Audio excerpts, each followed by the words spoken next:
ladies and gentlemen, before we get to the drums today, before we get to the drums on this magnificent day, I would just like to let y'all know, man, that when I was a wee lad, and when I mean a wee, I'm talking a very wee lad, freshly graduated, barely had any facial hair, I was like, you know what? I have this desire, this innate desire to talk about the greatest series of all time. After spending so many years watching others do it, I was like, yo, I can't hold it in any longer. I remember like it was just yesterday. This is unquestionably, just look at the cover. Look at the cover from that week's issue of Jump. This is the cover that has chapter 710, titled To Greenbit. This poster, on that day, all those years ago, I printed it out, taped it up, and put it on my wall. Because I was like, yo, I am in here for the long run. And I pretty much put this thing up like my own mark of a flag, as Luffy would, in my room to join the other two posters I had up at the time, which is my Gear 2nd poster and the Ichigo Bankai poster. To this day, I still have this chapter 710 color page, not because it looks incredible, not because of the memories that it brings out of me, but because this is where I started my journey with all of you here.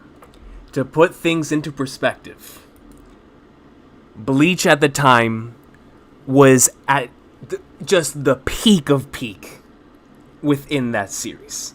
And other series within the magazine. Just look at this. Look at everything that was in Weekly Shonen Jump at the time. Look at how different the landscape was as compared to now. Just looking at this table of contents makes me want to tear up a bit in nostalgia. It is insane.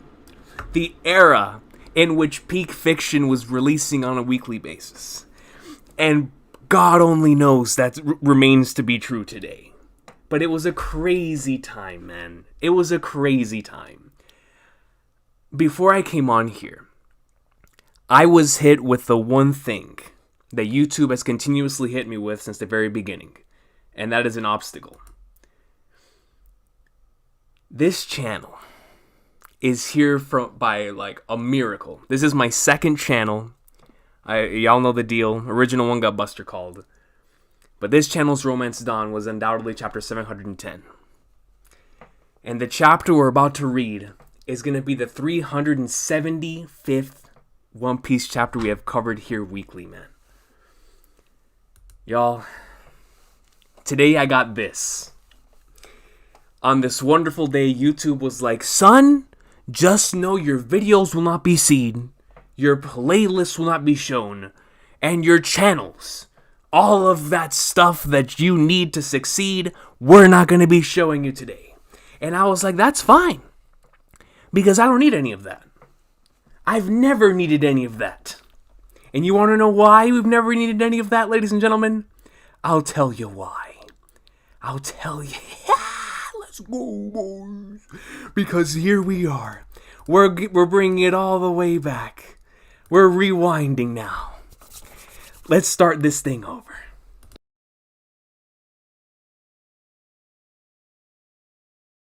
Doon doon doon doon doon doon doon doon doon doon doon doon peak fiction. Doon doon doon doon doon doon doon doon doon doon doon. Ladies and gentlemen, I have been offline since Sunday. On Sunday morning, after I had my discussion with Hype Hunter over on his channel, shout out to the collaboration that we did, I was like, I am not only because this week was going to be an extremely crazy week, but I was like, I am not taking any kind of risk this time. Not for a chapter that could potentially give us the one thing I've been waiting for the entire series. Or at the very least in chapter 908. So I was like, you know what? I am not taking any risks. I refuse to get spoiled on what is about to take place in this chapter.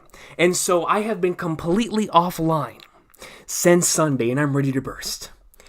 Oh my god, we have 300 people in here. Bro, wait. Hold on, bro. Where's the camera? I don't even know if my audio is working. Where is the camera? Bro, my god, memberships! What are we doing?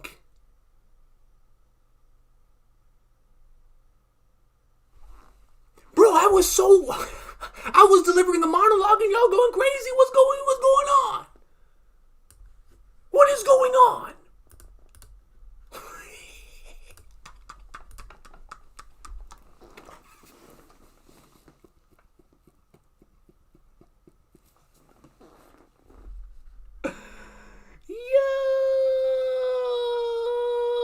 What is going on, bro?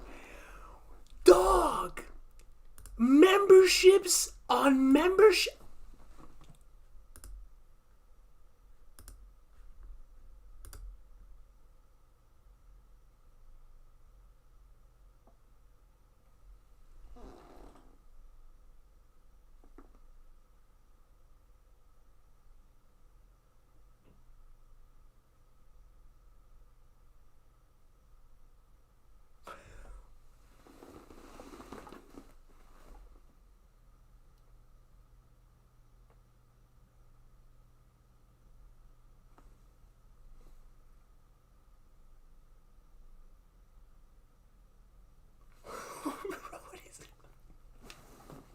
Bro, stop, man. Bro, y'all about to make me start crying up in here, man. We need to stop this.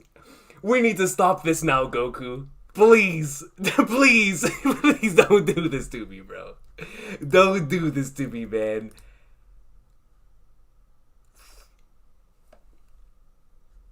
Dude.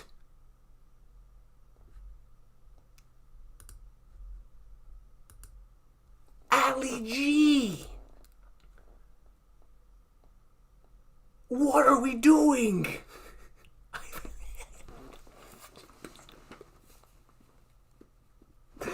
What in all of the world is going on? Yo, Ali G is inhuman. I guarantee you Ali G is like a business corporation disguised as a person. I've never seen that many gifted memberships in my entire life. In my entire life. What is happening, dude? Oh, man. Yo, Alexi and Arend, Lazy Mofos, Joaquin, thank y'all so much for the gifted. Look at all the supers. What are we doing, bro? What are we doing? Oh, my God. I don't even know where to start, man. I don't even know where to start. Vintage So, thank you so much for joining the Kingdom of Santa Hats. I appreciate you so much. Dude, I can't keep up. I can't keep up. OMG, coming over the 20 says, happy 10 years, coach. So awesome having you in the community. I appreciate you, OMG. Yo. I really, really do. I really, really do. Shout out to OMG. Shout out to OMG, yo. Yo, I appreciate you. Ali G, you are insane. 50? 50 memberships? I've never seen such a thing in my life. Yo, you guys are crazy. We might as well have every human being in this chat be a member at this point. This is crazy. This is crazy. All right, y'all. All right. Dude. Holy flagnards. All right, so this is what we're going to do. Con the Walrus, I don't know how the chat is so goated. I have no idea. Thank you for the membership for 11 months. Lonely Mage. Hi, Recon. I have fun reading this peak. I don't even know how I'm going to at this point, yo, without like breaking down into tears. Yo, y'all need to stop. Stop. Syndratic, we love you so much, Recon. I love you too, yo. I love you too, yo. What is going on, Dak? My dog, my good brother, comes in members for 2 months of the decade of greatness. Dude. Oh my... Bro! Okay. Okay, bro. Dude.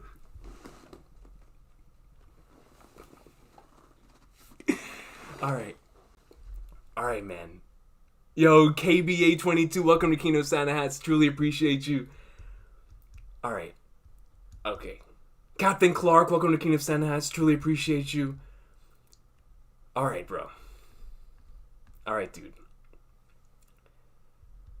Ladies and gentlemen, we're gonna save these supers for after we read this magnificent chapter. As a matter of fact, hold on. I have to read some of these. Hold on, bro. Then after we read some of these, then we're gonna get into the chapter. I'm gonna go right here until where this yellow one is, and then we're gonna read this chapter. And any that get missed, trust me, whenever we go back at the end, after we read the chapter, if I miss yours, trust me, I will get to it. Dude. Walter Kal Arane comes in with a 60 pen. This is crazy. And it has the one with the balloons? Even celebration mode in the supers. I love your content, man. Celebrate all you want. You deserve it. I don't deserve any of this, man. Any of this. It's thanks to y'all. I've been here as long as I have been, man. Seriously, dude. Walter, man, thank you, yo. Thank you for the kind words. And this awesome balloon season you're giving on to me, bro. I appreciate you, man. Amsterdam.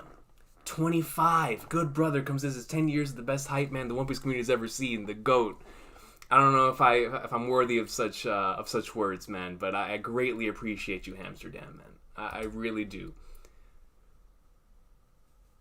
10 years, you know, bro. 10 years. Like, we've been doing this for so long, it kind of feels crazy. Subra, man. The good brother. 220. Thanks for being the man you are and making us happy every week. Alright, bro. I gotta stop reading these before y'all break me for real, man. I gotta stop, man. Thank you, go from the bottom of my heart. Here's to another 10 years. You are the best. And congrats on the 10th year of peak fiction. 10 years of peak fiction, bro. 10 years.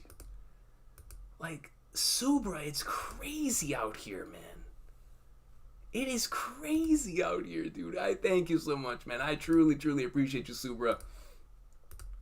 Abu Zar comes in with a 10 and says, you're by far my favorite One Piece YouTuber, dude. That means the world. That means the world, man. Your positivity and passion for the series is unmatched. Every 10 years on YouTube, keep it up. You're the best. Abu Zar, man. I don't know what to say to such kindness, bro. I really don't, dude. I appreciate you for being here. Balloon season. But the kind words, man, I'm unworthy of it, yo. I really, really am. Abuzar, thank you. Thank you so much, yo. Dylan Poe comes in with a 50. A 50! And says, peak fiction incoming. 10-year anniversary of the channel.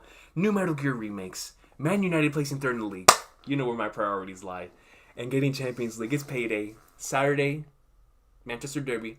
And tomorrow's Friday. Congrats, bro, and can't wait for the stream. Dylan Poe, touching upon so much greatness here that has made these last 2 weeks so special. I appreciate you so much, man, for being here. Peak fiction incoming. I can't even imagine. Bro, we haven't even got to the chapter yet. We haven't even got to the chapter yet, man. Oh my goodness. Dylan Poe, thank you so much for the 50, dog. I appreciate you. And for the kind words. The Lonely Mage comes in with a 10 and says, prepare the shock absorbers on his camera. Oh, Lord almighty. Yo, I just cleaned my carpet too, man, so I'll be good to go. I'll be good to go. Duzzy, welcome to the Kingdom of Awesome Sauce. Instant Messenger Sama. Yo, and Zay. I've never seen this before. Zay brings in a super thanks, or but it's animated. It says, you are amazing. Zay, no, you are amazing, Zay. I appreciate you. Oh, that's super dope. That's really, really dope. Holy flagnards, man. Yo, you guys are insane. Instant Messenger Sama comes in with a 50. Come on. Does this mean I'm gonna see Instant Messenger Sama today? Is this what I'm getting from it here, yo? Today the throne shall be yours, King. Instant Messenger Sama, give me the throne. Instant Messenger Sama gave me the throne. Y'all know what that means. Y'all know what that means. It's chapter time, ladies and gentlemen. I'm ready. I'm ready. Oh my god, dude. Yo, I appreciate y'all so much for the support, man. I really do. Tommy Rod comes in from Toriko to give 5 subs to the channel. All the way down from Toriko, Bishokuya Nation. Tommy Rod the legend. So since Instant Messenger Sama's coming in, supers, I greatly appreciate y'all. For everybody who I did not get to yet, trust me, when we finish reading the chapter, I will be up in like swimwear. And we're gonna read those supers, man. Before I start getting overly emotional, now that this man, Instant Messenger Sama, has given me the assist, now that he has given me the Nikola Jokic assist from the middle of the lane, I gotta take it. Because, ladies and gentlemen, for 375 chapters, I have sat here each and every single week from June 2nd, 2013 on 2 separate channels. We continue to remain here on June 1st, about to be June 2nd, 2023. And my love for this magnificent series has only gone up with time. Because of the greatness that I've received in the last 10 years, how could it not? We started off in Dressrosa. We continued over in Zou. We went over to Whole Cake Island. We went to the Reverie. We went to Wano. We're currently in Egghead, and I have no idea what Oda's doing within the final saga. But one thing is for sure. One thing is for sure, and I have the graphic here to pull it up. There is one thing that I know from my guy, and that's that he lives this motto more than anyone that I've ever seen. All gas, no brakes. He's the greatest, and I'm here as his biggest advocate. Back before I even had a YouTube channel, I would sit in Modern Warfare 2 lobbies, Modern Warfare 3 lobbies, Black Ops 1 lobbies, and Black Ops 2 lobbies. Call of Duty. I would be sitting there promoting the greatness, talking about some, yo, if you don't know Monkey D, you don't know, you're not living. If you don't know Ichigo Kurosaki, you don't know when you're not living. Ladies and gentlemen, even if I never would have started a YouTube channel, I guarantee you I probably would have met some of y'all. Because I go out there into the streets, whether it be into the virtual streets or the actual streets. If you see me with my One Piece shirt on, oh, you come in and you dap me up, son. Anyone who is a fan of this series is a brother of mine, a sister of mine. And because of that, even if I never would have made a YouTube channel, I 100% would still be promoting the greatness. But because I made a YouTube channel, and because of that decision 10 years ago, I have met all of you and we are here in this position today. By the Flagnards, ladies and gentlemen, we are here to read chapter 1085 of the best-selling manga in history.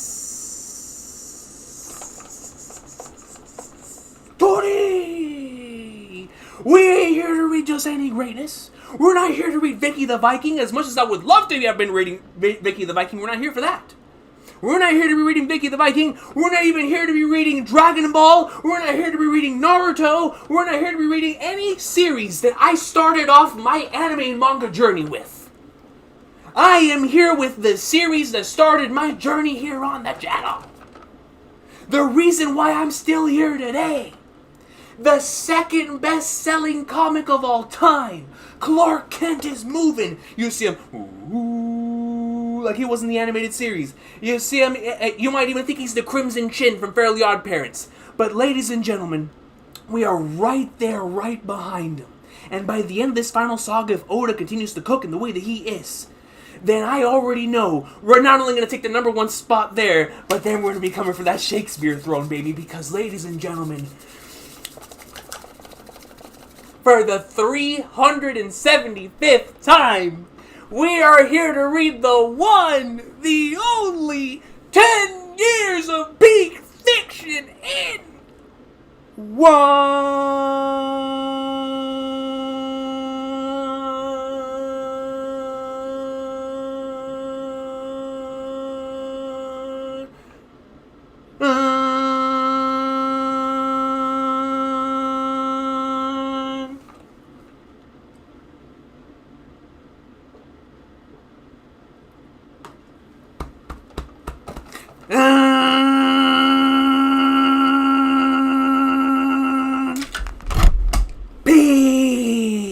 camera! My camera!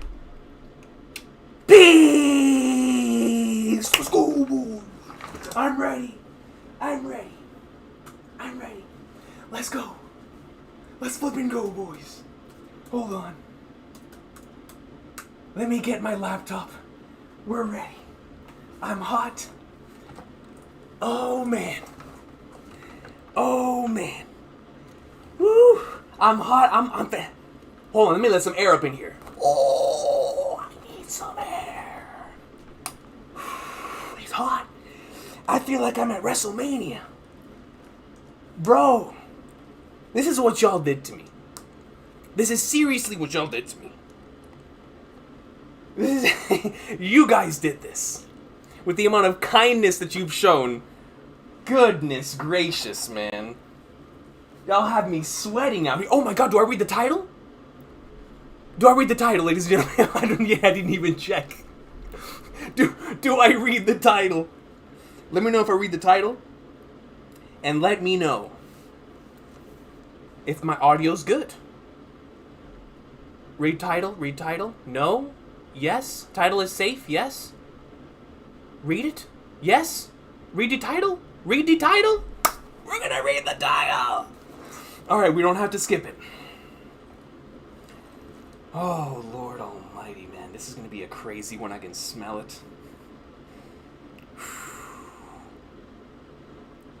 Dude, I don't know if I'm ready for this. Like, y'all have my emotions running so high. I feel like anything that happens here is legitimately going to send me into the flagnards. Like, I'm genuinely like, holy flipping flagnards. One Piece chapter 1085.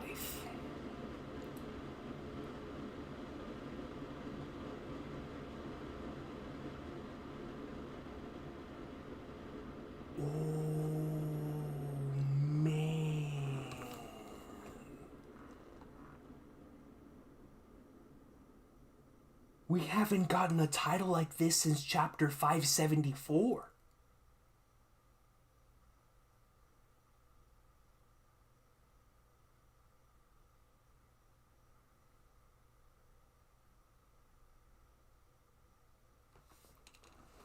The death of Nefertari Cobra. Oh, that of course he's dead, but that's like the confirmation of all confirmations, man.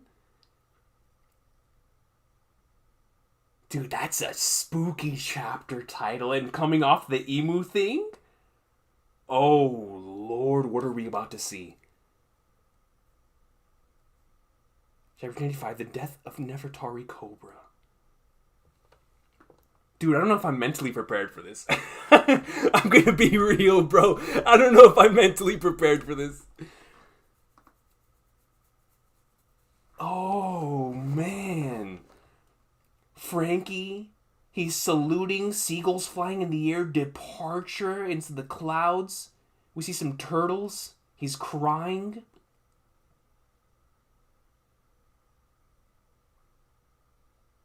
Cover request by Mount Apple. Frankie encouraging hatchling turtles on their way to the sea. Dude.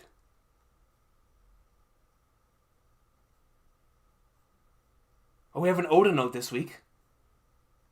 Let's see. I finally got to speak to Akutami-san properly for the first time at the Tezuka Awards. They've really got their head on straight. A totally genuine person. Akutami? Isn't that the creator of JJK? Gege, right? Gege Akutami? Alright, here we go. Good lord. Bro, if this is really about to be it, if this is going to be the chapter where it goes down, where we see what happened for real Cobra. I mean, the chapter's titled The Death of Cobra. It has to happen. Oh my god, bro. We're going to see... Dude, Instant Messenger Sama.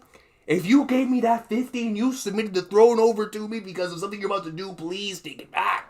Take back the 50.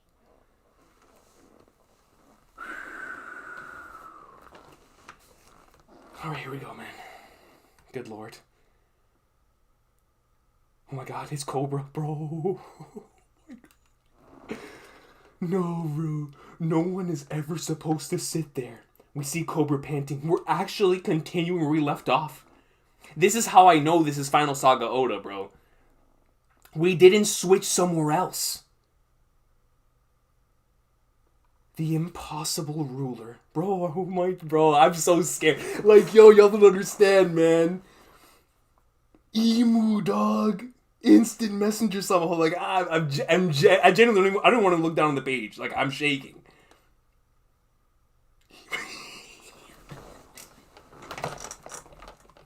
Wait, dude. Yo. I'm just gonna take a precaution. Bro. Every chapter with Instant Messenger Sama in it has been a bare minimum 1 million out of 10. Bare minimum. So I'm gonna take precaution, use my observation hockey, and I'm just gonna put this on. I'm gonna put it on, I'm gonna be ready. Because, ooh, Lord. No individual should have the power to control the world. And you just see Instant Messenger Sama sitting on the throne. The Gorosei surrounding Cobra. No individual... Bro, get these ads out of here! No individual should have the power to control the world. Mu shall address 2 of the points being discussed. Mu? Where's the I? Did Emu say screw it? Does Emu have the power to erase their own name as well? Where's the I? Did Emu say screw it, there's no I in team? What happened to the I? MU? Manchester United? Shall address 2 of the points being discussed, and thou must answer a single question in return, Cobra. Emu, remove the I. Oh, God almighty. That's how you know somebody's not playing games, dude. That's like LeBron removing the headband in Game 6 of the NBA Finals. Emu... Translator note, Emu uses mu to refer to themselves in third person. Emu speaks like The Rock! Emu speaks in third person like The Rock! Oh, that's kind of raw. That's all. That is extremely raw. Yo, Emu says, do you smell what the emu is cooking? That's kind of raw, man. That's kind of raw. So Emu uses mu, M-U, well, you know, to refer to themselves in third person typically means void, but can also be a reading for dream. No. Oh, that's super dope. Emu referring to themselves in third person, it can be read as dream and or void. Either one is spooky to me. Who are you? Oh, Lord. Don't answer that, Emu. Emu, don't answer that. Oh, God. Dude. Mu. M-U shall address to... Bro, legit speaking in third person. You see the speech bubble pointing. And thou speaks like thou as well? Oh my God, we're going into biblical stuff. Lord Almighty. Thou must answer a single question in return. That confirms Emus from the Void Sentry. I mean, as if we needed a confirmation for that. But could you imagine people back in the day spitting in that Shakespeare? What? Bro, Joy Boy? Thou, you know, Gomu no! Thou Macbethu, you know what I mean? Yo, that's actually, dude, let me tell you, if they were out here legitimately speaking Shakespearean in the time of the Void Sentry, that flashback is going to be the peakest of peak fiction. What? Oh, to be or not to be, Joy Boy? That is the question.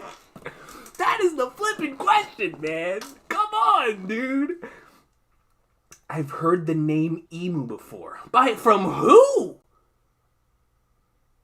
Cobra, there should be no person on the planet who you've ever heard that before. That's like me, after someone confirms the theory, I'm like, oh yeah, I thought of that theory too. I would just be capping at that point. You feel me? Like, this man's trying to take the credit. You know what? I'm gonna let Cobra slide. He's about to die. I'm gonna let him slide. He might be capping. I've heard the name emo before. It could be a coincidence, but one of the first 20 was also called that.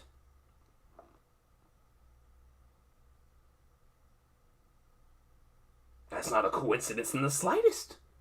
One of the first 20 was also called that.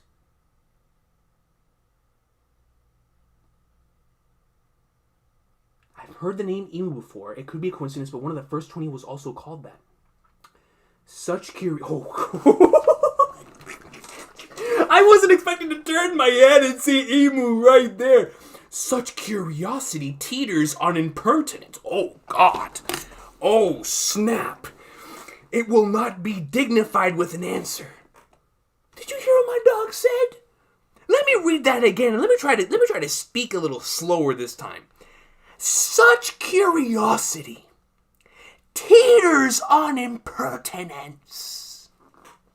It will not be dignified with an answer. However, those initial queries shall be addressed.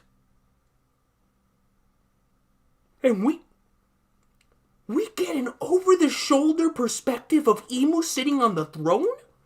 Yo, Emu legit looks like a shadow from this perspective. Goodness gracious. However, those initial queries shall be addressed. Initial queries? The lily thing? D. Ooh.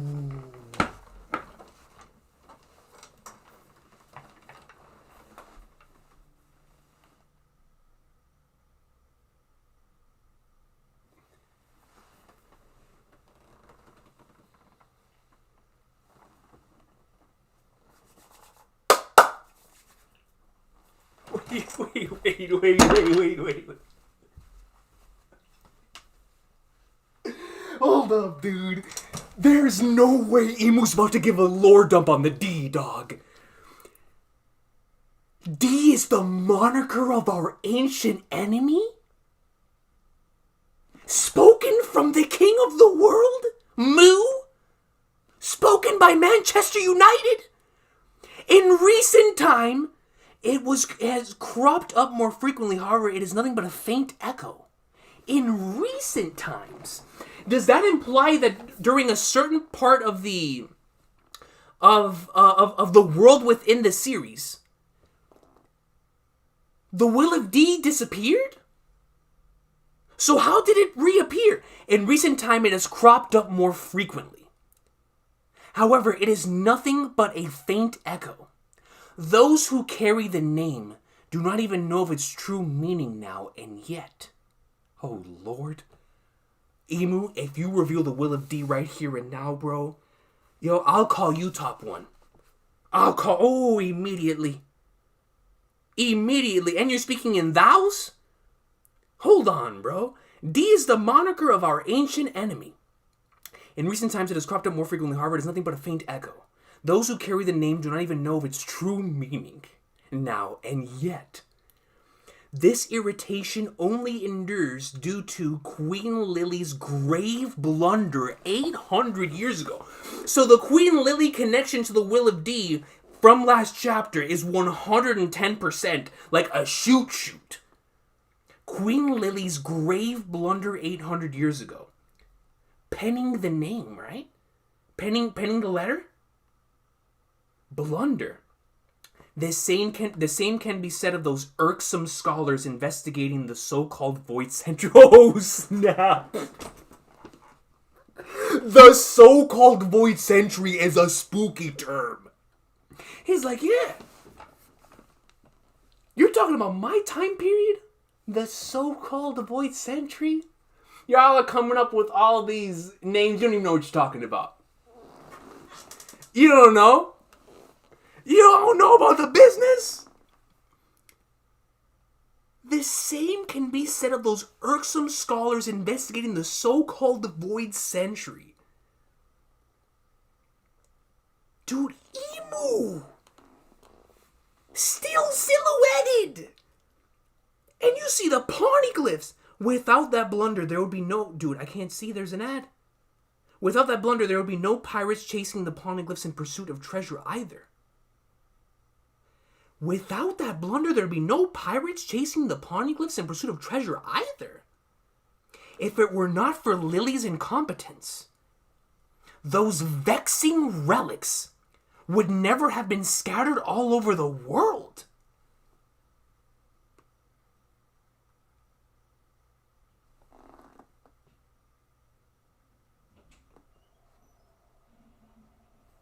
You're telling me if Lily doesn't do this thing, the great age of piracy, so then that means Lily has to be connected to what happened with the Kozuki clan and why they had to share all the poneglyphs and put them out into the ocean. Then, like we talked about last week, there most likely is a connection between the Lily thing and the Toki thing. Without that blunder, there would be no pirates chasing the poneglyphs in pursuit of treasure either. If it were not for Lily's incompetence, those vexing relics would never have been scattered all over the world. And this is her quote-unquote grave blunder.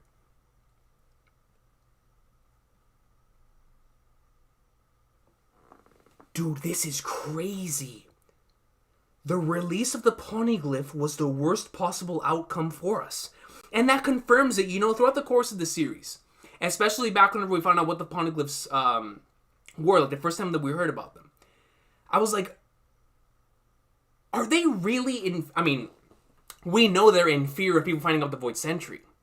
But the poneglyphs themselves, why wouldn't they have gone out of the way to attempt, well, they're undestroyable, right? Like you can't destroy them.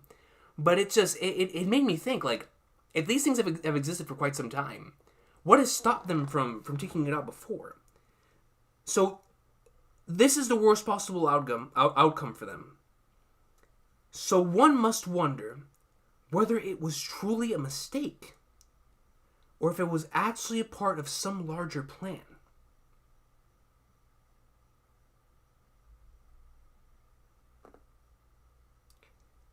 The release of the poneglyphs was the worst possible outcome for us. So one must wonder whether it was truly a mistake, or if it was actually a part of some larger plan. I'm going to assume the latter. I'm going to assume it's the latter.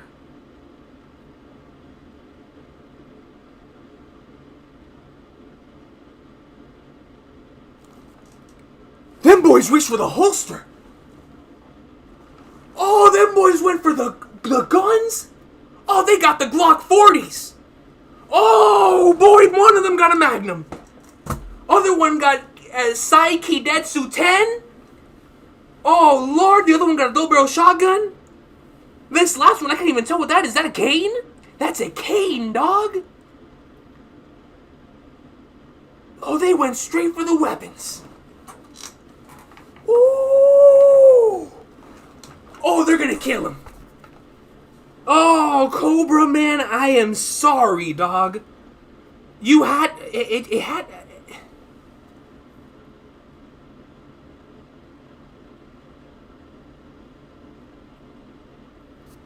Dude. The truth undoubtedly lies in the letter Lily left. Oh, snap. The truth undoubtedly lies in the letter that Lily left. So pray, tell, was it a deliberate choice to only refer to her as Queen Lily of House Nefertari?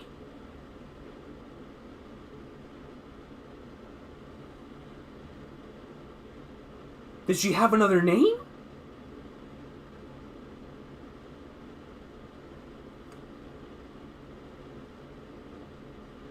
The truth undoubtedly lies in the letter Lily left. So pray tell, was it a deliberate choice to only refer to her as Queen Lily of House Nefertari, the mother of dragons, Khaleesi? Was it a deliberate choice to only refer to her as Queen Lily of House Nefertari? Go ahead and divulge the full name as her... Oh my god, what is her full name? Go ahead and divulge the full name on her letter as written. They've got me. I suppose there really is no chance I'm leaving this room alive. What is it, dog? So he understands. They're gonna wipe him out. I take it that there is no fib I could tell. Come on, bro. What's the name? Bro, I have goosebumps, man. Hold on. The truth undoubtedly lies in the letter Lily left. So pray tell, was it a deliberate choice to only refer to her as Queen Lily of House Nefertari? Go ahead and divulge the full name on her letter as written. They've got me, I suppose there really is no chance I'm leaving this room alive. I take it there is no fib I could tell that would satisfy you enough to let me go. Your fate was decided the moment you saw the great emu. Yo, the Roger cosplayer said the moment that you saw Moo, the moment you saw Instant Messenger Sama, your fate was sealed. Within the great contract, within the great scripture, your name was erased. Not surprising they can't let anyone know the world's greatest taboo has been broken. The world's greatest taboo has been broken. What a way to state that. The world's greatest taboo. Sabo. Oh God, I forgot this man was a character.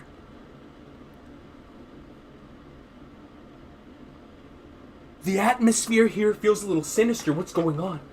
The truth is, the letter from Alabasta's ruler 8 centuries ago was signed by Queen Nefertari.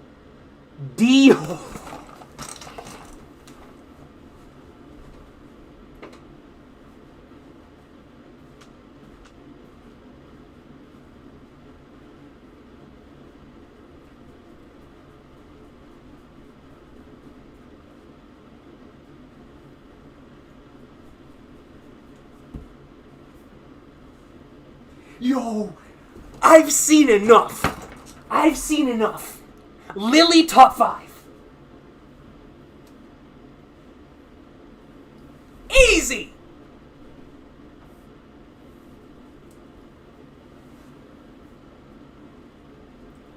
You're telling me not only is she the reason why all of this is taking place, not only is she the reason the poneglyphs got scattered, not only is she, as stated by Instant Messenger Sama, Manchester United Sama, came out here in 4K, silhouetted, poneglyphs behind them, and said, yo, this character is responsible for the great age of piracy? Rockin' the D? Oh, man. Oh, bro.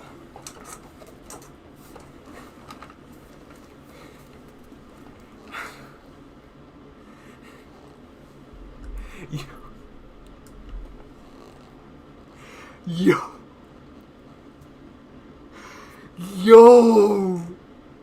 What is going on, man? Queen Nefertari, D. Lily, Emu, D. An arrow? What the flip is that? Bro, we see like an arrow shoot out from the ground. Emu's firing a YouTube thumbnail. Oh, God.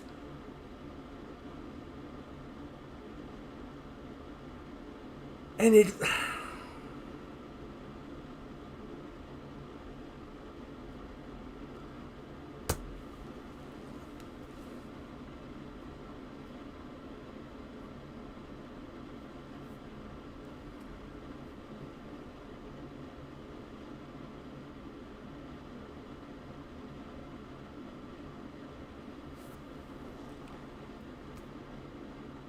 I don't even know what to call this thing.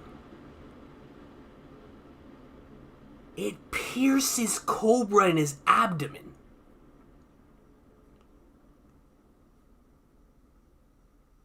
Oh, no, there's no way he survived. And that came from Emu? Oh, man, that's death. That's auto death, bro. Auto death, man.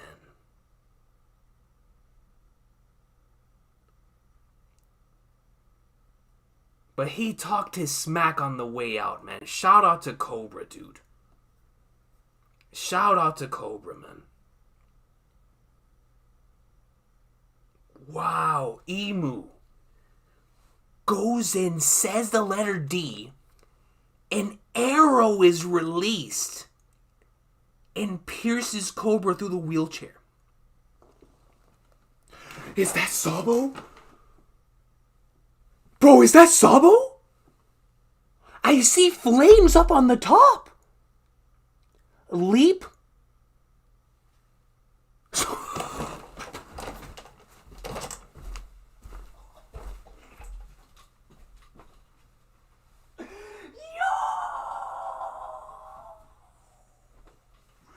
Yo! Bro! This is crazier than Luffy pulling up on the Three Admirals! This man is pulling up! This man is pulling up on the 5 Gorosei! And the king of the world! With no hesitation! Oh, that's my flame emperor. Sabo? Oh, man. Oh. I always knew he was him. I always knew he was him. If there's one thing that I was certain from the moment that I drew breath, it's that this guy right here was him. Oh, man.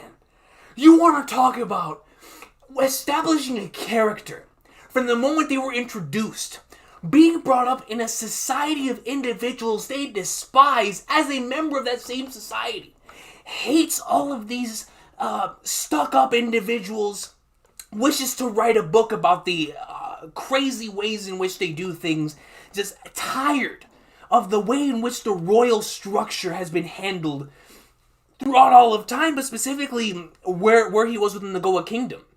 You introduce Sabo with that concept, you put him in the Revolutionary Army, which is such a genius thing, right?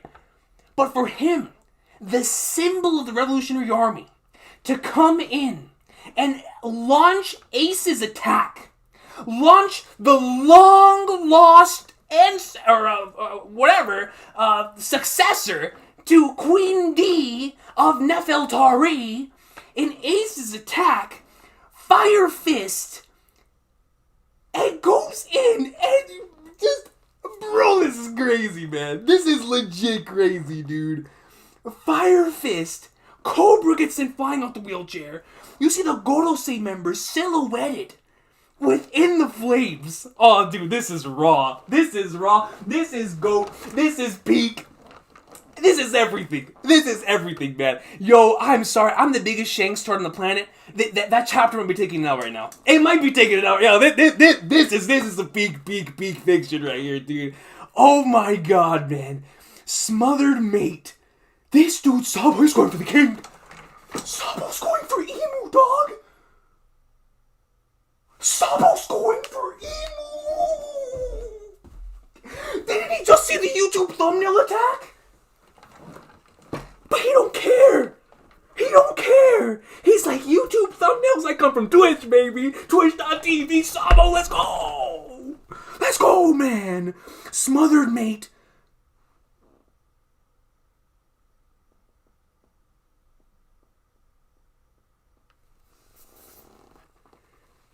Bro, look at Emu's eye. Emu looks furious.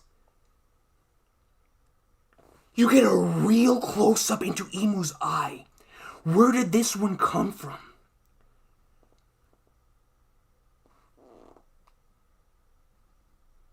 Do they clash? I can't tell what this is.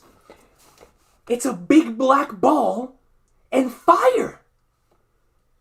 I know I talk about Goat Raw Fire and Peak, but this is literal. This is literal. What is going on?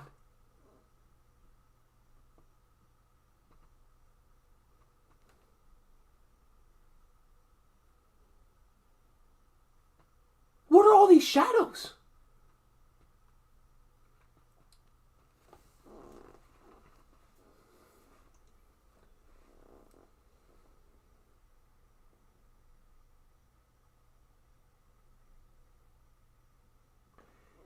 Emu looks angry. We pop over, see some shadows. Sabo. I was hoping I'd be able to take you all out in one move. Excuse me, after all, there was no way I could have known that hell was located here. At the very top of the world. At the peak, Sabo. At the flipping peak, man. What in all of the Flagnards is going on, bro? Yo. Dude. Sabo just attacked Instant Messenger Sama, bro. You can't make this up. This feels like fan fiction. This feels like something I would have written in like whenever it revealed, 2018, and it's happening. I thought it was gonna be Dragon. Instead, it's Sabo. It's flippin' Sabo, son. You are Luffy-kun's brother, aren't you? You're with the Revolutionary Army and you still stepped in to save me? Our cause is more concerned with the monsters that sit above the kings and queens of the world. Do you know Luffy somehow? He stepped in to save me too. Haha, that sounds like him alright. That's my flip and go right there. Dog, what are those shadows in the back?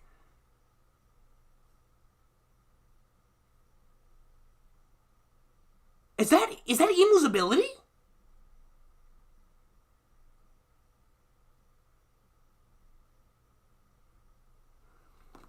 Don't tell me this man I've been saying all these years about Yu-Gi-Oh!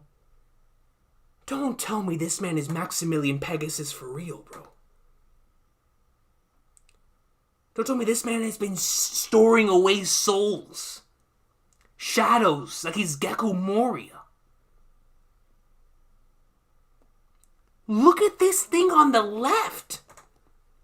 It looks like it's doing the ghostly whale.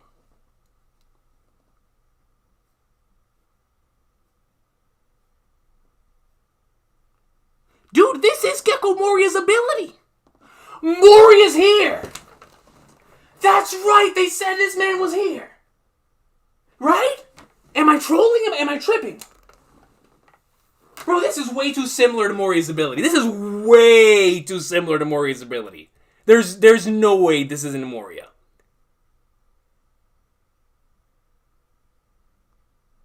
There's no way.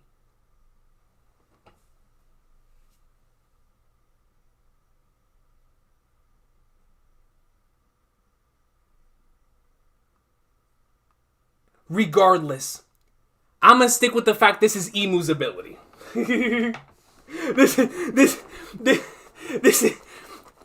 This is Emu here.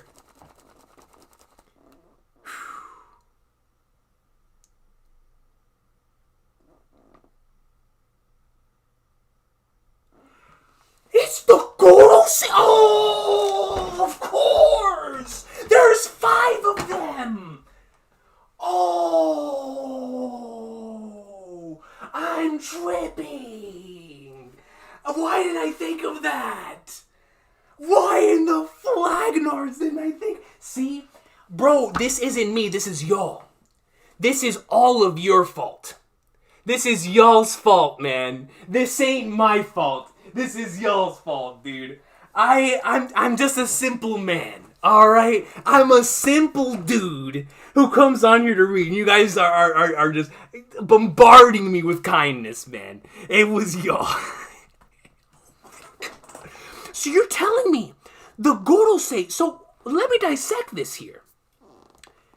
One of them looks like Aerodactyl.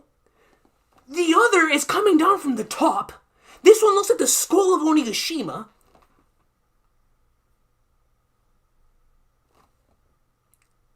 So you're telling me the top of the top, they're all rocking these Zoan abilities? They've got to be mythical, right? Dude, look at this panel. This is the spookiest panel to me. The one on the left, you see this one eye. And then you see a bunch. Holy Flagnards, the Gorosei are rocking. Are you kidding me, bro? See, this is why I'm so glad we do this. I would have sworn up and down this was either Emu or Gecko Moria. But thanks to the chat, this is most certainly the Godosei. There's 5 of them. There is 5 of them, ladies and gentlemen.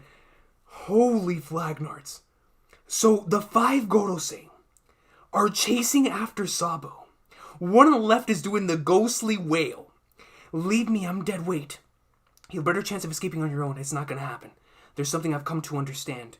And if you die here, we'll be in trouble. Because I need you to deliver a message to Luffy, Kun, and Vivi. Specifically to Luffy and Vivi. You want me to tell them something? Tell them we share the moniker.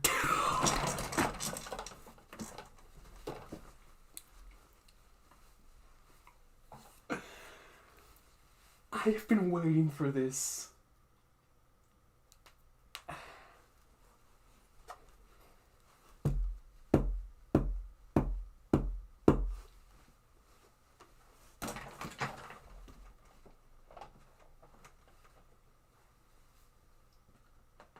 Where's it at? Where's my volume at, dude? Where's my volume at? I can't find it. I don't know where I put it. But ladies and gentlemen, Nefertari DVV. We share the moniker because the enemies of the ancient kingdom share the moniker of the D. So, bro, if Lily was the one that was behind all of that, dude, I gotta find out what Joy Boy was called, dude. Tell them we share the moniker D. Tell them we share the moniker D. Dude, that has to be like the rawest line ever stated in someone's final words ever, dude. Ever. You talk to him, Cobra. Tell them we share the moniker D. Vivi's gonna be rocking that thing. Nefertari D. Vivi, dog. I finally know the path Alabasta must follow. So you both have D in your name? No, it's going back to the Sabo, to ASL. So you both have a D in your name? Is that just a coincidence or something? Or I guess. Who cares? A name's a name. Do you want a D in your name, Sabo? What? You can be Sad Bo. Why'd you put it there? I know, right? Sad Bo. No, man, that's beautiful, though. That is extremely beautiful, dude. No joke. No joke. That's the most Ace and Luffy thing ever. They called this man Sad Bo. And Sabo's like, bro, why'd you put it there? You could have put it before, you know, Sad D or, well, then again, where else do you put it? I don't know. Maybe they were onto something. Maybe they were onto something. Regardless, it's like, yeah, where else do you put the thing, man? Where else do you put it? Oh, that's beautiful. Dude, this is one of the best pages in the whole year. Thus far, easy. Tell them we share the moniker D. Sabo has a flashback to ASL. And a conversation he had with Luffy and Ace. Oh, that's so beautiful, bro. But of course, from his perspective, it's been a while since I've read Volume 60, but I'm going to assume this was not in the original flashback. Oh, so that's super beautiful, man. That's so beautiful. The arrow. Oh, the YouTube thumbnail's back.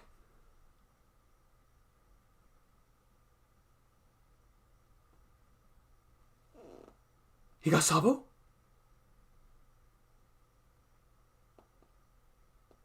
He pierced Sabo. Sabo gets pierced? Not just pierced. This man is... He looks like he died from this thing, but we know he's not dead because he lived through the Lucy incident. He gets struck by the arrow. Grimaces. Blood. King Cobra. Then we have something that looks like the flippin' Kanzenbo. Is that Emu?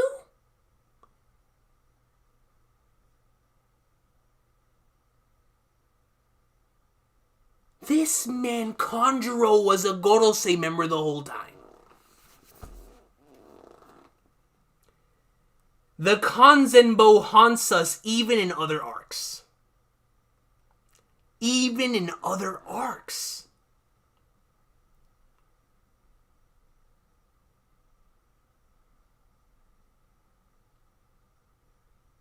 The Poneglyphs. Oh, Lord, this man's still not done spitting.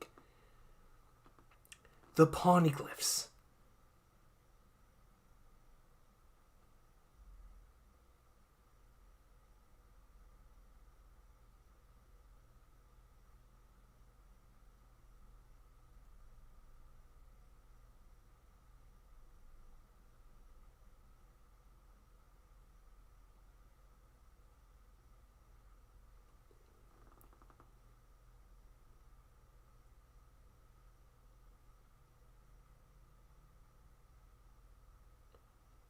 The Poneglyphs. Roar!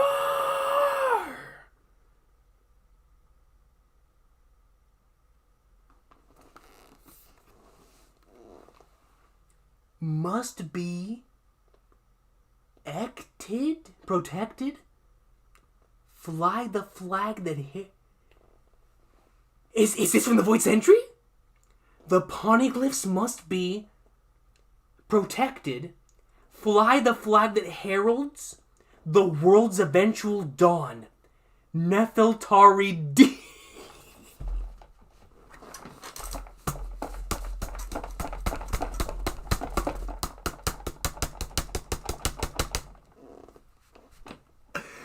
The Poneglyphs must be protected. Fly the flag that heralds the world's eventual dawn. Nefertari D. Lily. She knew. She knew. And those are my dog's final words. Like, you can take me out, but son, I'm getting this one off.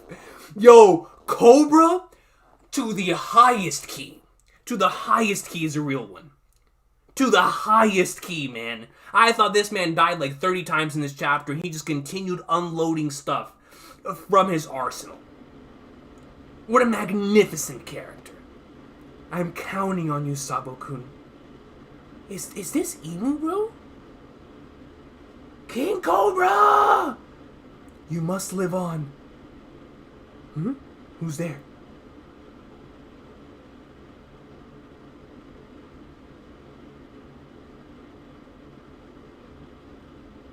So here we see the silhouette still. The Gorosei. I told y'all the Gorosei were nasty, bro. I told y'all they were nasty, man.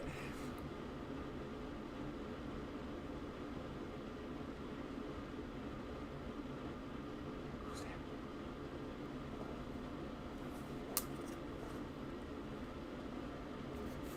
We see an eye. Who the flip is that? He's dead. Wobble!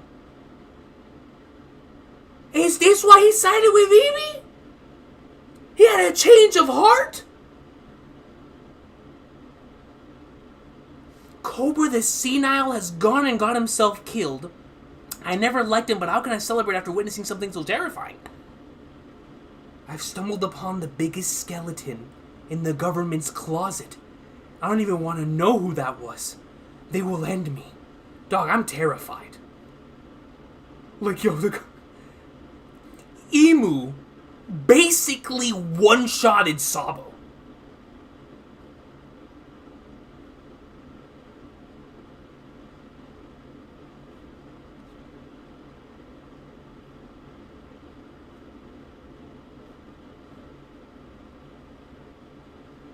Good lord. Dude, I don't even know what to say. I honestly don't even know what to say, bro.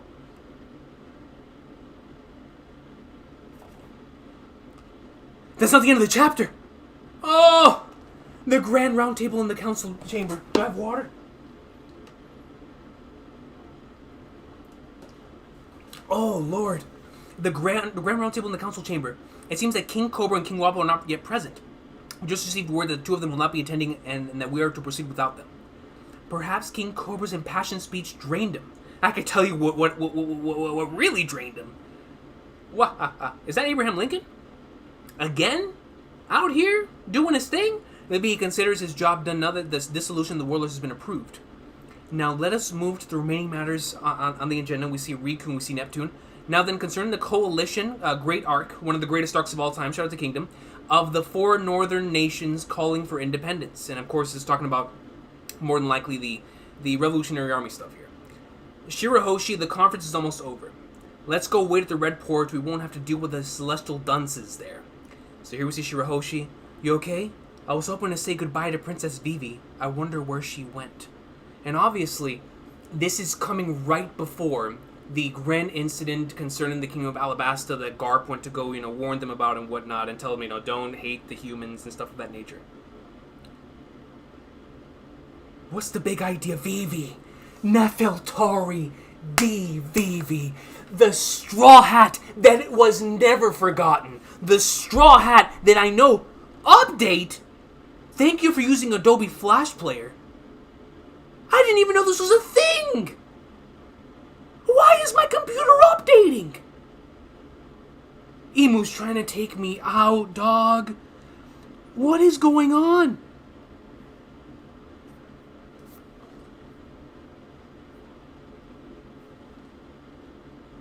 Okay, we're back.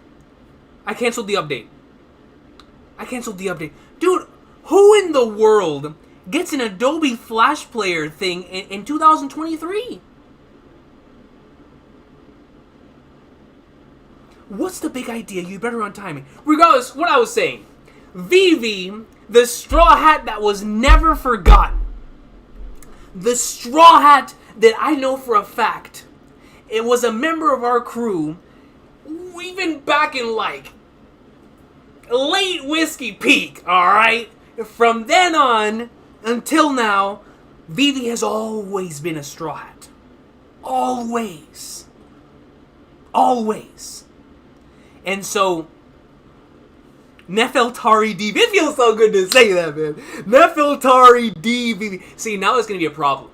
Because now next time I go on a show with someone who's not caught up to the series, and they bring up Vivi, I'm going to have to hold myself like I did with Law for so long by not saying Trafalgar D. Water Law. I just got so used to saying that. Then it's going to be tough. Now Vivi, I have to remember not to say to people who are catching up to the series, Nefertari D. flipping Vivi, man. What's the big idea? You'd better untie me.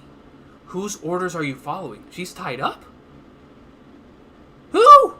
A guest room in Pangea Castle. I'll tell the whole world about this. Jabra! Khalifa! Oh, Khalifa looking good, though. Ooh, old Time Skip did you right, my girl. Time Skip did you right. But my dog Jabra! Oh, man! Sir Wolfman himself! Yo, this brings me good vibes, man. I'm not gonna lie, dude. As a resident Water 7 and his lobby tard, this brings joy to my heart, and I'm not gonna lie. They better get their hands. Is that Bluno in the back too? Resident Uta fan? Hey, you know who it is. You know who it is, son. Is that Kumadori in the back too? We got the whole squad here. Oh man. Oh, the boys are back. And they've got Vivi. So first and foremost, they better get their hands off Vivi. That's number one. Number two, let's hear what they have to say. Hey, easy there. You're being too forward. Gotta play your cards close to the vest if you want a shot at being free, you know. You're one feisty chick. It's like, I just remembered. If Sanji were to ever hear about what Jabra's doing here, he won't even need an Ifrit Janbei to finish Jabra. And I don't care how much training is after the time skip. I don't care how much training he's after the time skip.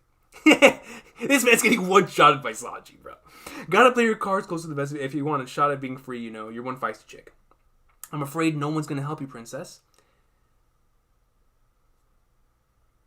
Man, yo. Khalifa, son. Once your disappearance is made known, you'll probably live the rest of your life like a pet. Not my Vivi. Is Shirahoshi alright? That's why I love Vivi's character, bro.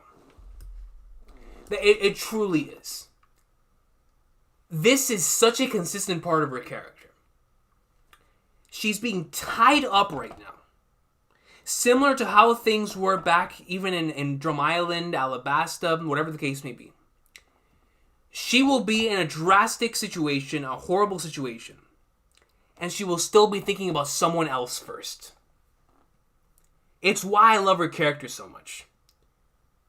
That is truly the way a leader should be. She asks about Shirahoshi first. Seriously, now's not the time to be worried about others, little missy.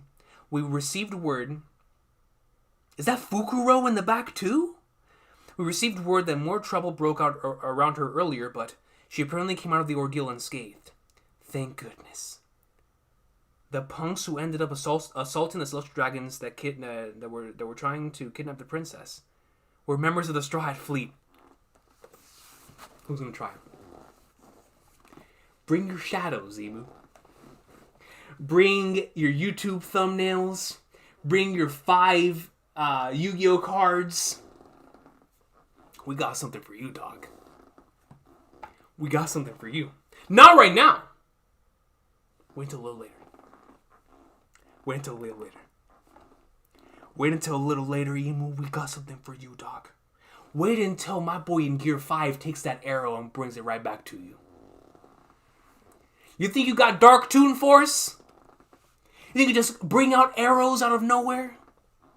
My boy caught lightning. My boy took sunglasses out of his afro and turned them and made them real.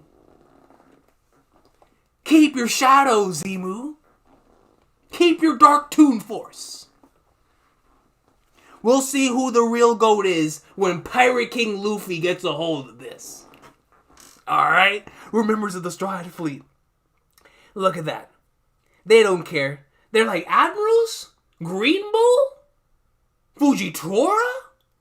Kizaru? Who to the king? Who to the king? And this is pre him defeating Kaido.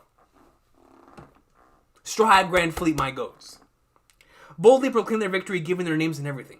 The guests in the courtyard were stunned. I hope they said it loud and proud. I hope they said it like, yo, Mugiwara no Ichimi. You feel me? Who's gonna stop me? Meanwhile, at the home of the gods, Fujitora's actions... Oh, speaking of Fujitora, helped the Revolutionary Army free the slaves. Oh, what a magnificent... Fuji...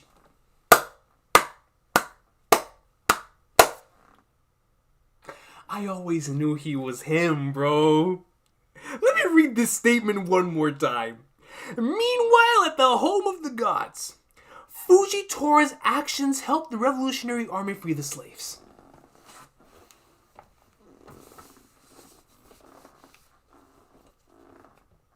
What a magnificent character.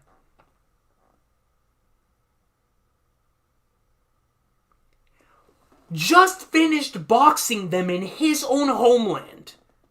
And he helped them free the slaves. Why? Because that's what he thought was the right thing to do.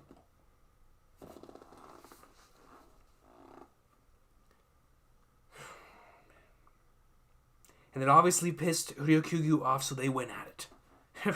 Green Bull better put it down. What's he gonna do? Bring out a tree? Bark at him? Bring out a root? He ain't got nothing in Fujitora. Better sit down. Green Bull. Make the man sit down, dog. What's the deal with this year's reverie? Like a pet, give me a break. Looks like I'm gonna have to do something about this. So, Jobber sits back in his seat. Vivi's like, man...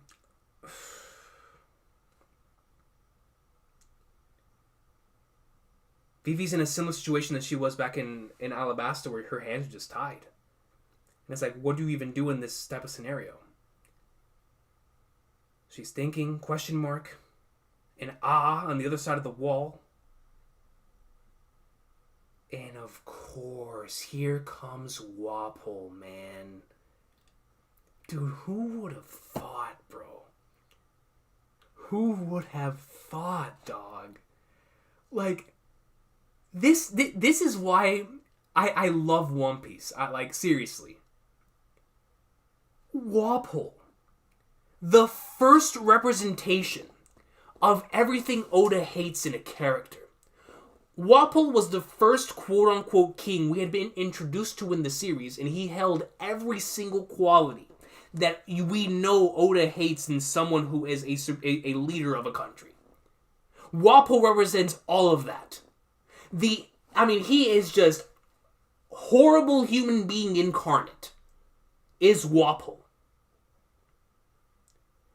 And this man's about to make me like Walpole. He could do anything. Dude, Drum Island is one of my favorite arcs. As is Alabasta. But Drum Island in particular is one of my favorite arcs specifically. Because of how incredible of a story that is. And it works as well as it does because a character like Walpole is the main antagonist of that arc. I will never be able to see any of that stuff the same again for the better. Knowing this is where we got. Walpole, after seeing actual oppressors. Walpole was just, of course he's a horrible person. I'm trying to clarify this. He is a very, very bad human being. But seeing the real, individuals who are about it. He's a faker. He ain't about it. Do you see who he had with him? He wasn't about it. Man got one-shotted by the king as he should twice. Bazooka and then flashback pistoled. But he saw the real, he saw what he wanted to be before his very eyes and said, that's not me. And he actually turns over to Vivi. Spare me, I didn't see a thing. He runs over, I'm going to assume he's just running away, right? He's just running away, not in his plans, just so happens to meet up with Vivi again, right? Walpole, out of the way, this is my chance. Move already, you'll never take me alive. So Walpole, using his munch fruit, keeps munching away. I'm going to assume Vivi uses this to her advantage. Chapa, what was that? I think it was King Walpole. Hey, wait a second, Vivi's gone. And that's how they get together. Oh, darling, I've been looking for you. Where the devil have you been? And who is that young lady with you? Hey, Walpole, how much further are you gonna go? As far as it takes, I'll run to the ends of the world if I have to. Walpole's out of it. And Vivi's just hanging on by the coat. Sounds good to me. Let's go. Don't tell me you're running away with a mistress. She's like, yo, who is this flippin' flagnard? He's like, you been cheating on me? What's going on? Eloping to start a life on the run. Chapter 1085, no break. Ladies and gentlemen, I have to say something real quick, man. I do. I really do. And I mean this wholeheartedly. Man. Give me a sec, dude. I need oxygen real quick. Give me a second. And what I'm about to say, I mean this wholeheartedly. All right. I mean this wholeheartedly. What I just read, this week's chapter of One Piece, chapter 1085.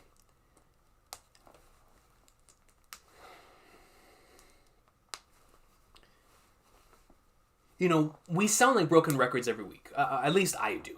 I know a lot of you out there, you're more reserved than I am, in your opinions, and you can reserve your hype and stuff, and all power to you. As someone who can't do that, as someone who calls almost everything that Oda touches peak fiction, because it is, there's levels to this, right? There's peak, then there's peak, and then there's peak. Greatest of all time peak. This chapter is everything I love about this series. Everything I love about this series in a single chapter. A single chapter. It had the hype moments that make this weekly experience so special. It had the absolute mind-bending twists. Back to back to back. Lore piece. Great character interactions. Fantastic flow. even more great character interactions. Oh-defying twists. This is a One Piece chapter right here, man. These are the kinds of chapters you live for as a fan. Dude, I know I don't do ratings anyway, but this receives the highest possible rating. Like, this week's chapter of One Piece, to me, is unquestionably one of the best chapters.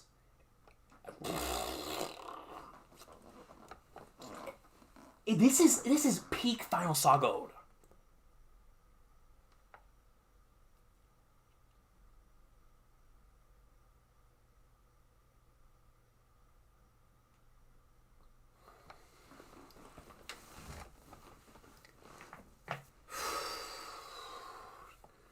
What a chapter to have the 10-year anniversary on, dude. Emu, man. Yo, bro, before...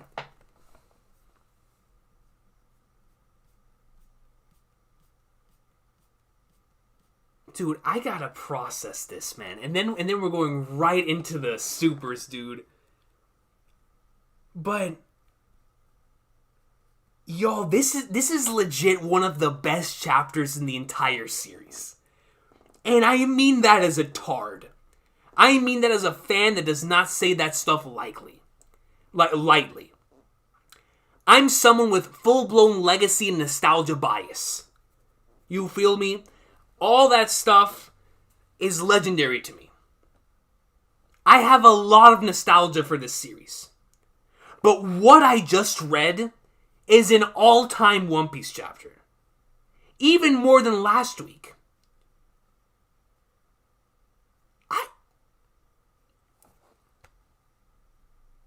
Emu spoke in this chapter. Emu unleashed an attack in this chapter. The Gorosei revealed their abilities in this chapter. The Nefertari family are D's. Now, after this chapter, Sabo attacked Emu in this chapter. Cobra died like 5 times and said facts, bars, every time he died.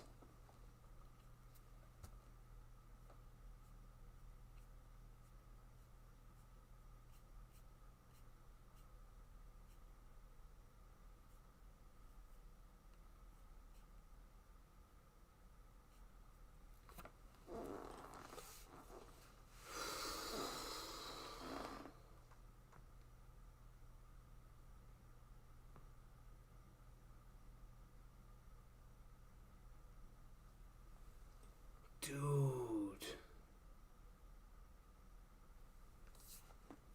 Look at the color pages. Oh man, bro. Yo, this chapter was so peak. What in the world is Emu's ability, bro?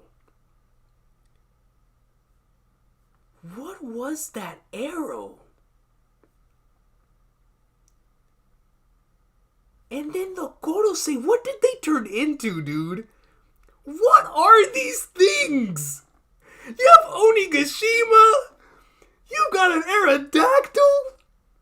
Like, what am I looking at, bro? The Gorosei are even more interesting and mysterious. Oh my god, bro, if Saint J. Garcia Saturn turns into this against Luffy? Oh man. Dude, I'm gonna be singing the drums. Oh my god. Bro, St. J. Garcia Saturn versus the King, dude.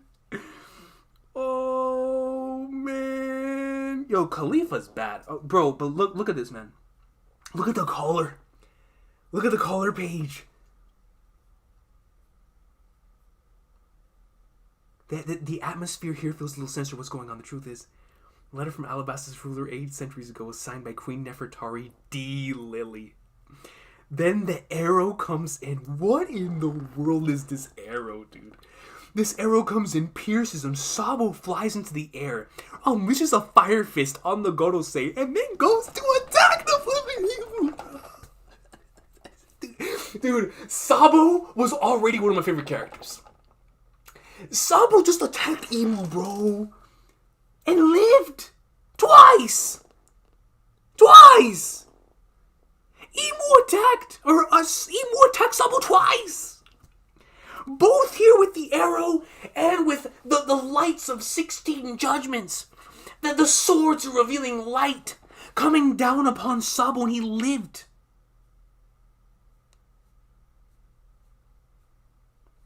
God, yeah! Khalifa! Yo, in the color page. But we're going to put the thirst down for now.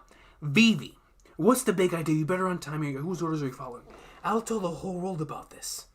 So we're going back over here. And of course, so listen, the two color pages are the Emu, Fire Fist, and the Smothered Mate. Smothered Mate is a flipping peak name. Translator note, a move in chess and shogi where the king is checked by a knight while surrounded by its own pieces.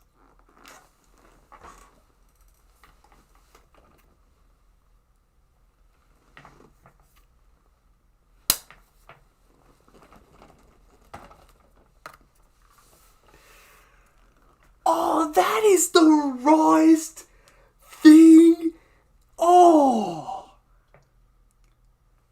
Oh, bro, I gotta read that again, man. A move in chess and shogi where the king is checked by a knight while surrounded by its own pieces.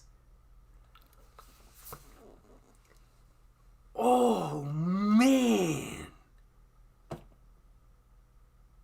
Oh, and here you get to see Emu, the big eye, and the massive ball.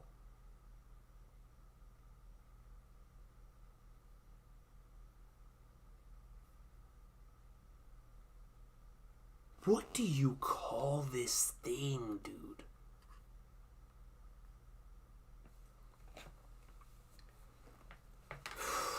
Okay, let's do it. We just finished reading one of the greatest chapters in One Piece history.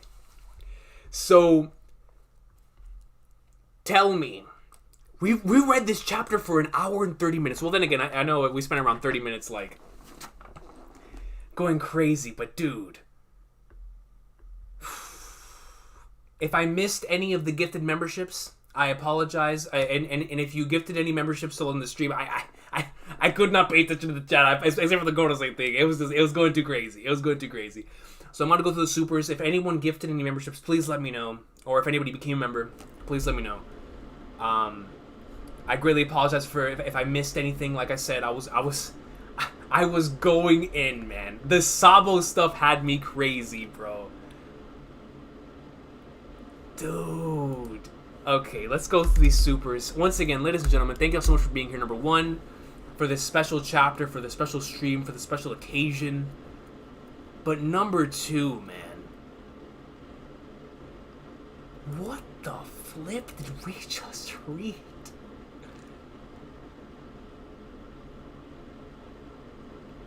Bro. Sabo. Emu.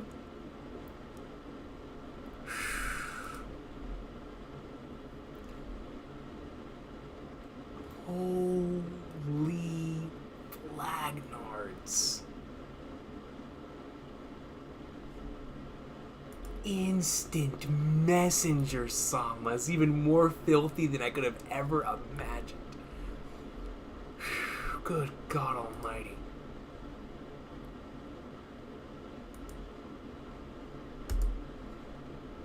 Dude, this chapter was so peak, man. So flipping peak, dude. Yo, Lenfers, thank you so much. Welcome to the Kingdom of Awesome Sauce. Super Alatrion comes in and gives 5 memberships. Super Alatrion. Ali G for the crazy 50 memberships earlier. Arend. Flipping Lazy Mofos. Joaquin. Oh man, there's just so many gifteds today. Just thank you so much, bro, to all of you, man. Like, I've been an emotional mess this entire stream, even more so now after this chapter. But thank y'all so much, man. Like, I really, really appreciate y'all, bro. I really, really do, man. Thank you. Thank you. Super Alatrion, I appreciate you, yo. Man, dude, y'all went crazy with the supers, bro. So let me go all the way back to the beginning because I know I missed some. Instant Messenger Sama comes in with a 10 euros and says, it's time. Instant Messenger Sama, you cooked.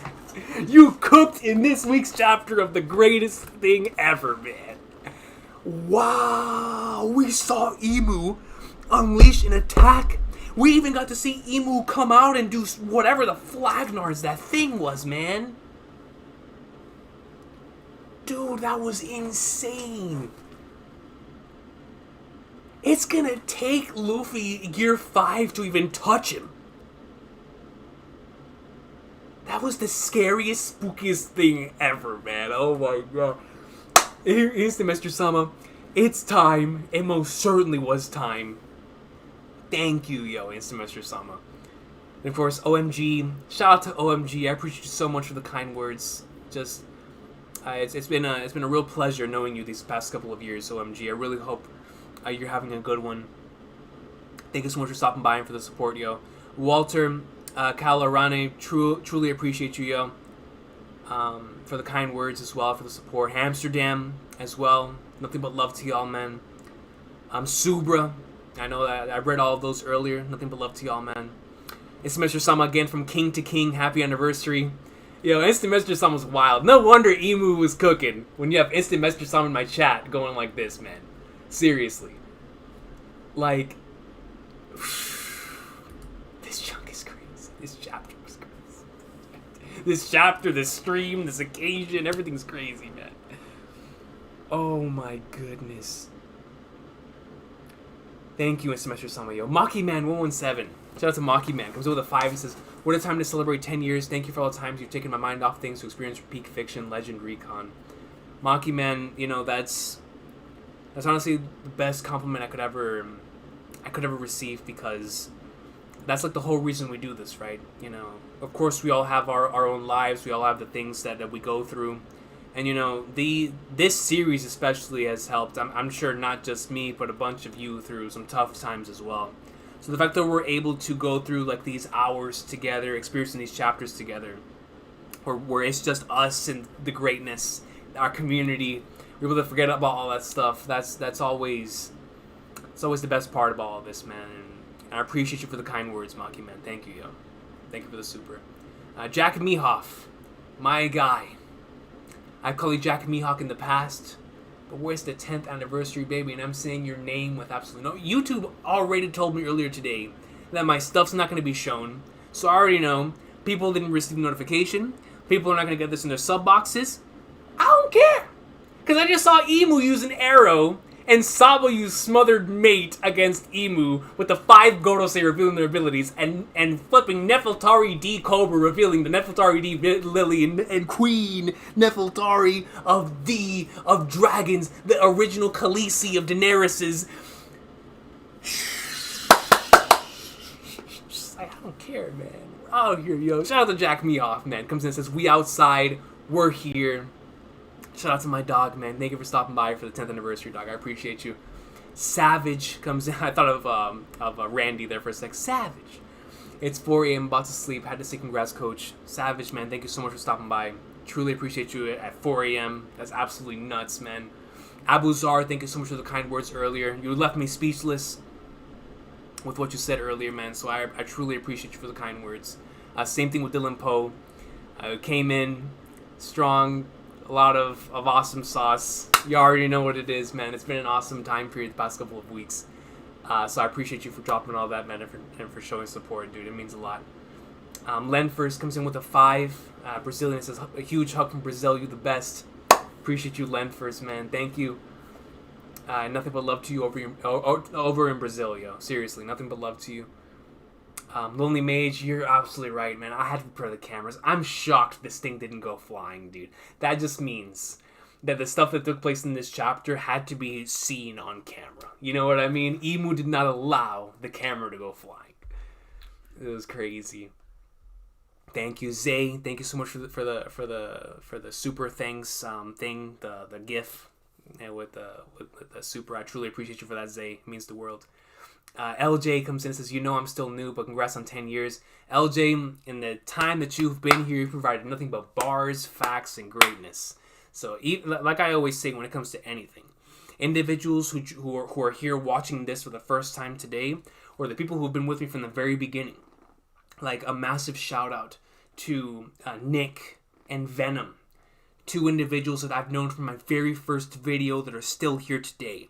Those were people who were here when I was still recording videos in like the craziest of areas, because I had no other way of recording, right? Like in my work bathroom or here in this bathroom, because my house was so loud.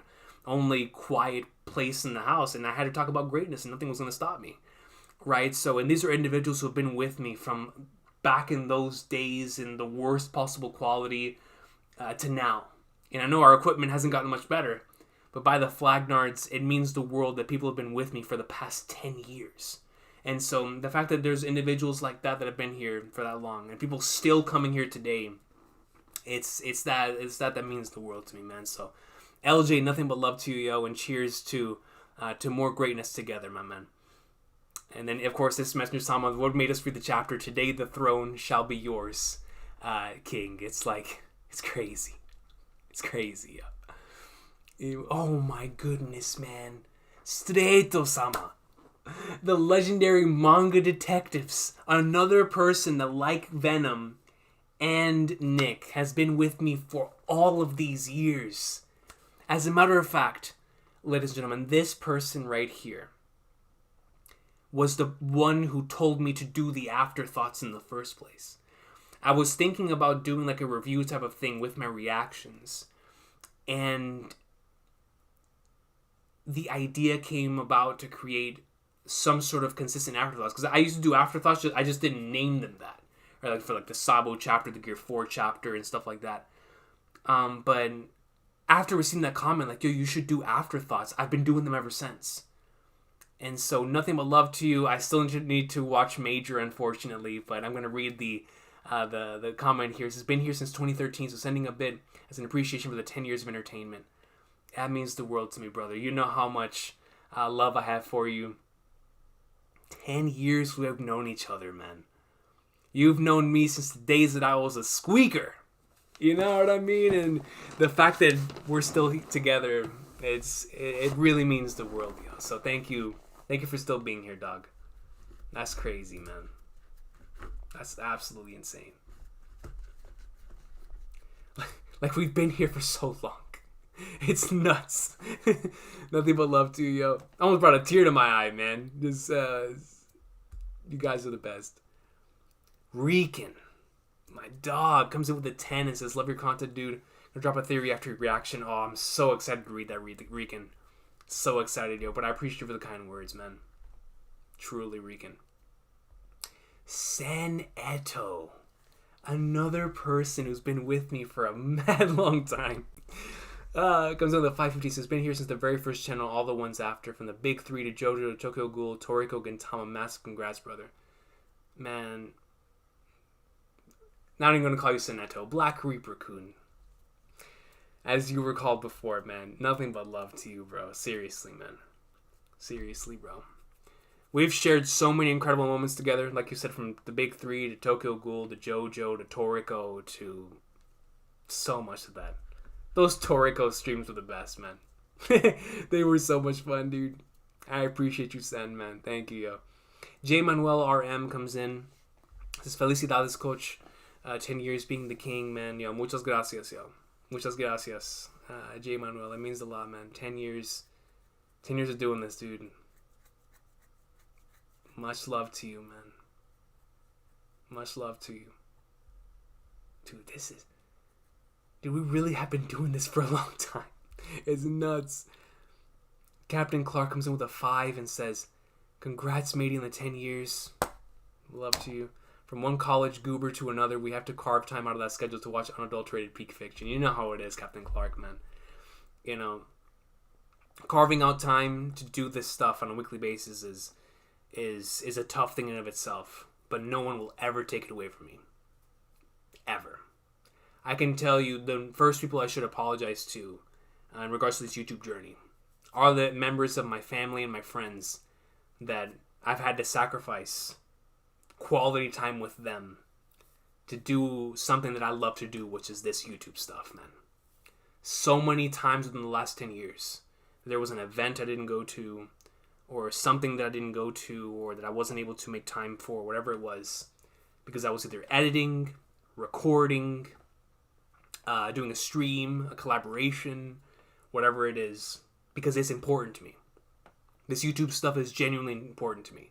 And even though it is, at the end of the day, something that that is second to my real dream of becoming, it's like the Luffy thing, right? King of the Pirates, and whatever the real dream is after. My real dream has always been to be an author, right? But I love doing this YouTube stuff so much, specifically because of this series, that I'll always make time for it.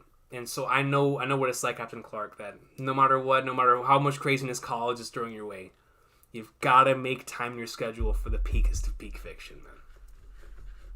Thank you for that, yo. I appreciate you. Yo, nothing but love to Namer. Shout out to Namer, yo. Welcome to the King of Peak Fiction, my brother. You know I have nothing but love for you. And Joshua Brillantes coming in with the membership to the Kingdom of Awesome Sauce. I appreciate you, Joshua Brillantes. Thank you so much for being here and for the membership. Man. Unte. Shout out to Unte, yo. Goes with the 2 and says Final Saga Oda chapters beginning at 100 out of 10. They begin at 100 out of 10 and only get more better after that, Unte. Like, seriously. It's wild. It is wild, Unte, yo. Like, yeah. I'll be right back. We'll continue reading the supers. Let me get some water. And give me a chance to cool off. Good Lord. Oh, man, what a chapter.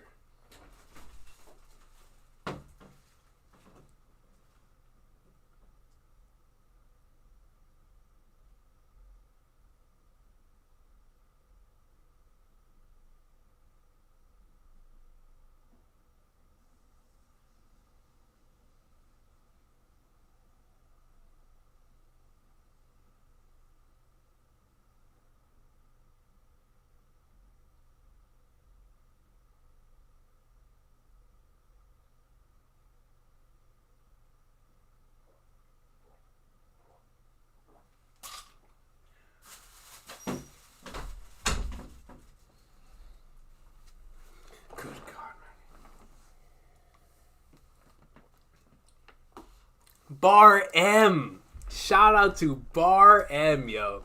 Comes in with a 10 and says, Peak, love you, brother. Shout out to 10 Flagnard years. Nothing but love to you as well, Bar M, man. Seriously. Thank you for the years of greatness, man. Truly, Bar M, man. Darth O.B. comes in with a 2 and says, do you smell what the... So I'm going to assume from here on out, we're going to have the chapter stuff. Oh, Lord, man. This is going to be crazy. Do you smell what the what the MU is cooking? Oh, that's a top 5 super chat all time right there, man. Shout out to you, Darth O.B. Thank you, yo. Randall Thor. Shout out to the Wheel of Time. Comes in and says, thou must prepare... Dude, this man was speaking in thous. Thou must prepare thyself, for we're about to learn too much. Been here since jump, and I'm hyped, sad, happy, etc. We are here. We are here, Randall Thor, man. We are here, yo. What a peak chapter, dog. Thank you for being here. Being a part of the Awesome Sauce Rand, man. I truly appreciate it. Nothing but love to you. Darth O.B. comes in with another 5. Says, I write film scripts, and I'm always told no lore dumping. There are too many lore dumps. One Piece fans are always hype lore dumps. You know, Darth O.B., I'm also told the same thing in regards to from like a novel writing standpoint, right? To avoid the lore dumps. And you know, there's a lot of stuff that when I hear, like, oh, don't do this or don't do that, I always think back to One Piece, and I'm like, God, that Oda guy, you know, he's just he's managed to create a world that's so compelling that certain things that we are specifically told not to do, or you're not going to get an agent, or you're not gonna like get readership, whatever. This man Oda has us like just wrapped up, in these things. Like, these are the things we live for, dude. You know what I mean? So I feel that, Darth OB, man. I really, really do. Like, it's what we live for. It's what we live for. But, yo, you're writing film scripts, man. That's super dope. If you ever want to share anything with me, my DMs are always open. I always love sharing in the dream, man. So I'm so happy to hear that.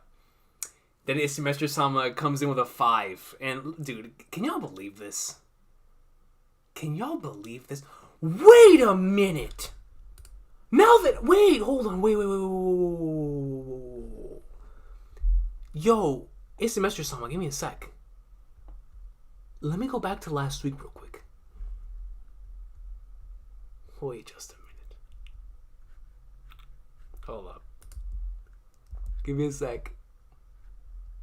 Was it 7 days ago? 30 days? It's been like 2 weeks since the last chapter came out, right? Last chapter, screenshot. Okay, never mind.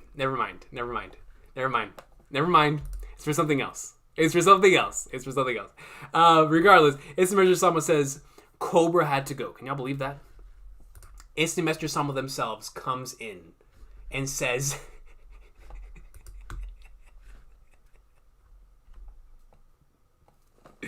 Alright, I'm screenshotting that. And we're putting that as an image in our chat here. It's just... We are blessed with the presence of the shadowy figure themselves. I can't believe this, dude.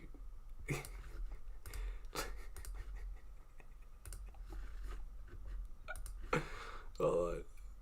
Let me put this. Look at this, man. You can't make this up.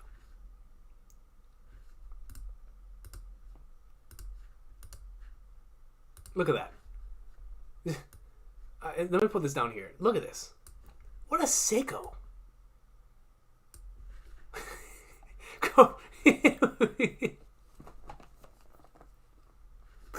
Cobra had to go, man. Like, the poor guy. And Emu had to come into the stream to let us know. What a sicko. Oh, man. Shout out to Emu for stopping by. Terrible TJ. Shout out to Terrible TJ. Comes to the 2 and says, Sad Debo, Sad Boy, and Joy Boy, Vivi. Oh, I didn't make that connection. Sad Boy and Joy Boy.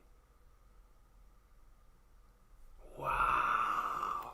Oh, Terrible TJ, thank you for that. I honestly did not even think of that. I was so caught up in the gag that I didn't think about that connection. Sad Boy, Joy Boy.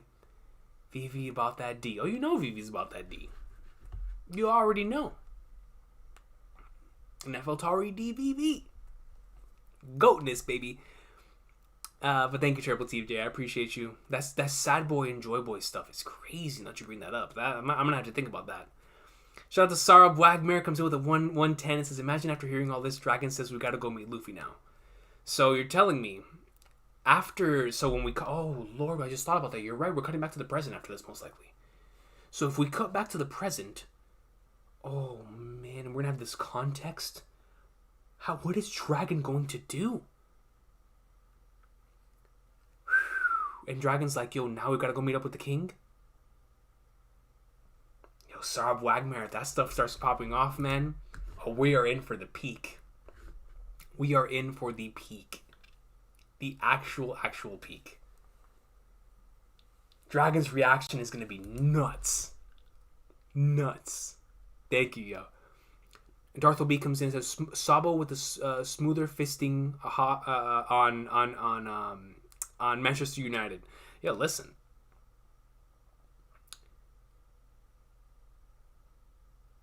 I don't know how I feel about that statement, Darth B. I don't know what you're implying with that statement. But because it's Sabo using the smoother fisting on Mr. Emu, I'll take the comment. Don't know how I feel about it being directed during my club, but you know. Yeah, I mean, so it's definitely a good time. You know what I mean? Darth B, it's definitely a good time. So shout out to Sabo with the smooth fisting over there on this Messenger Sama. So So Darth B. Bryce Beginner comes in with the €2 and says, the OG of Peak Fiction, coach. Nothing but love to you, yo. Straight up. Instant Messenger Sama's the OG of Peak Fiction. Not me. Not me. Man, Randall Thor comes in with a 5 and says, how many shadows, coach? Dude, seriously, how many shadows? My laptop died. Alright, let's go. Up here, TCB. Alright, let's see. One Piece. Oh my gosh, man. This chapter happened. How many shadows were there? So, we see 1, 2, 3, 4, 5. No, there's 6. So, in the back, we see, like, which is Emu. 1, 2, 3, 4, 5, 6 shadows. 6 flipping shadows, man.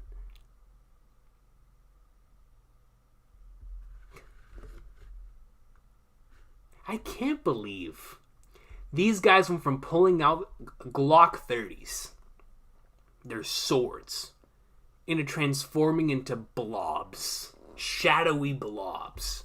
Silhouetted blobs. That is insane. Insane, man.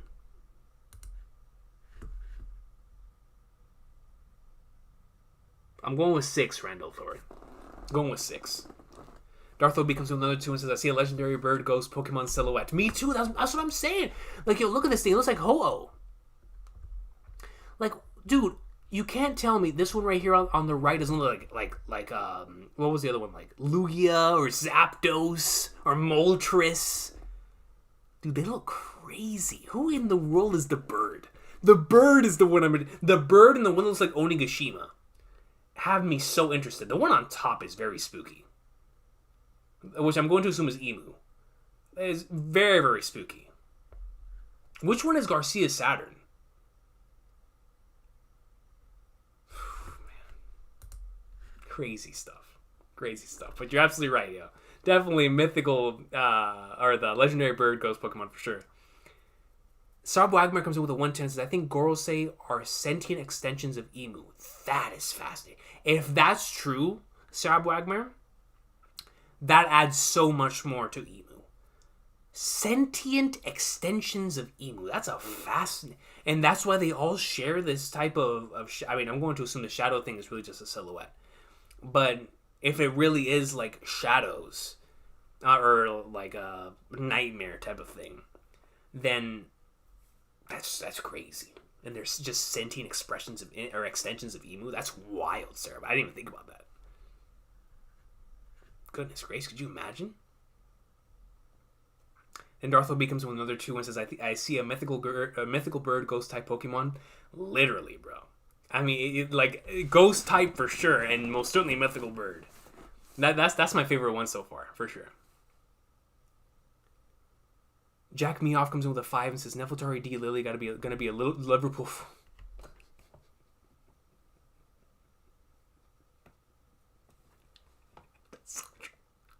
That's so true. That's so true. Jack Meoff comes in and he says, Nefertari D. Lily gotta be a Liverpool fan the way Man U Sama is freaking out over just hearing her name. That's a factual statement. That is a very factual statement, man. 7-0 living rent-free for 800 years. Subra comes in with a 220 and says, hey, but listen. Lily came in 3rd place. Other one came in 5th. That's all I know. Regardless, Super comes in with the 220 and says, gotta go early. But in theory, Joy Boy represents dream. What if Emu is nightmare? Dreams and nightmares. Shout out to that one song by Meek Mill. Also, they may be ancient mythical Zoans. That most certainly appears to be the case. Joy Boy finally found Sad Boy. Also, MU in Japanese katakana means pupil of the eye. Ah, I see. So pupil of the eye, or void, or what was the other one? Dream. That is so interesting. So now we have the major central forces of this series. The characters that we are going to be, like, in the end game of the story, right? So whenever we think about characters like Blackbeard, Luffy, Instant Messenger Sama, they have their connection to his dream now. Through name, through what they've done. They all have those connections now.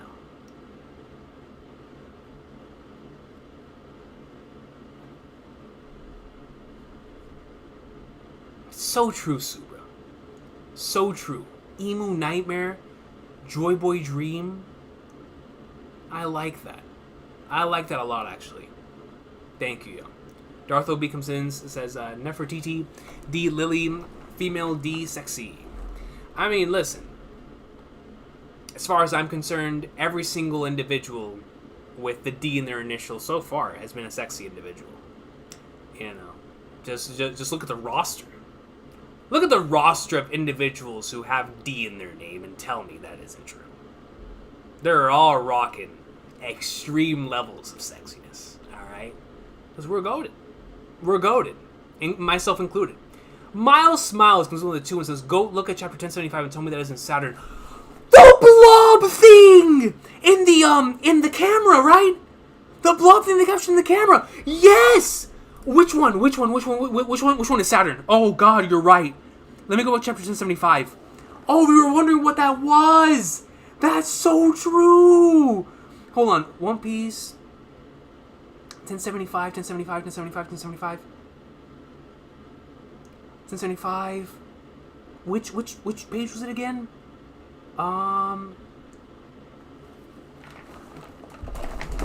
This is Garcia Saturn. That's flipping Garcia Saturn, bro. Dude. Look. Dude. That's Garcia Saturn doing this shadow thing. It's him. Oh, snap. Yo. Bro, and that's what we were thinking of, right? We were like, who is this character that is being emphasized here? Like, who is this ghostly figure? We have our answer now. Garcia Saturn, and I can't tell because obviously it's so shadowed out here. Which one of these is Garcia Saturn? I can't tell. But whoever it is, they're here, they're in their mythical state, and they're ready to box. And I can't wait for it. Oh, bro, when we come back to Egghead Island, I can't believe, how are we gonna... I'm not gonna doubt Oda. Because he wrote chapter 1079, he wrote chapter 1080, and 1081 and 1082 in this entire stretch. Somehow he keeps superseding everything that I'm expecting. Somehow. And just wrote one of the best chapters. So, obviously, the end of Egghead Island legitimately could be some of the best stuff in the entire series, man. I'm so glad I waited on doing this arc ranking until the end, because Egghead, especially after this chapter, is going to be turning a lot of heads, man. Holy flagners. Yo, Miles Smiles, thank you so much for reminding me about this chapter 1075 thing that we were all thinking about the week that it happened. That is definitely Saturn, man. Vino comes in with a 2 and says, "Girls say all mythical Zoans, Emu mythical demon." Mythical demon? That's interesting. Kind of like maybe the originator. The term devil, or like putting the devil in the fruit, or devil and devil fruit, right? Girls say all mythical Zoans, Emu mythical demon. That's interesting. If that is the route that we're taking.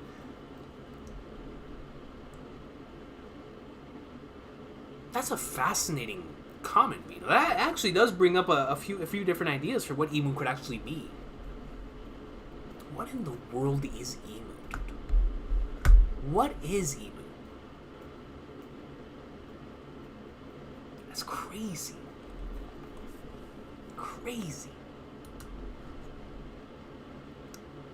Then Darth OB comes with a 5 and says, "I thought Agorose was riding and biting Wappo because of his black hippo coat."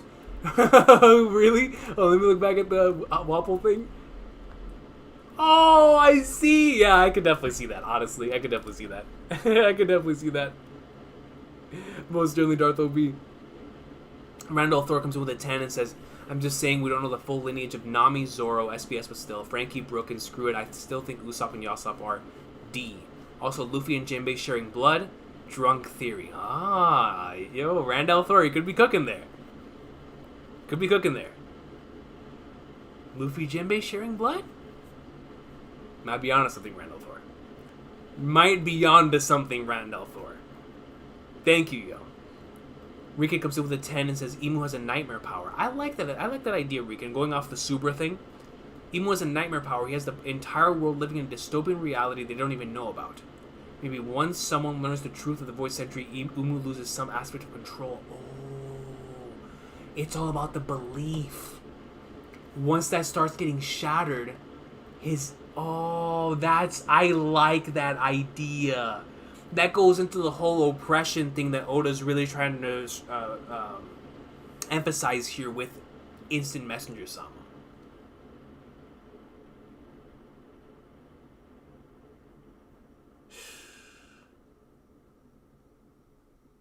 Yo, Recon, that is so true. I love that idea. So, man, that's crazy. I actually really like that because now I'm sure by the time that we get to the end of the series, especially if the Void Century flashback, and depending on who learns of that flashback, that control is just going to continue to diminish as time goes on.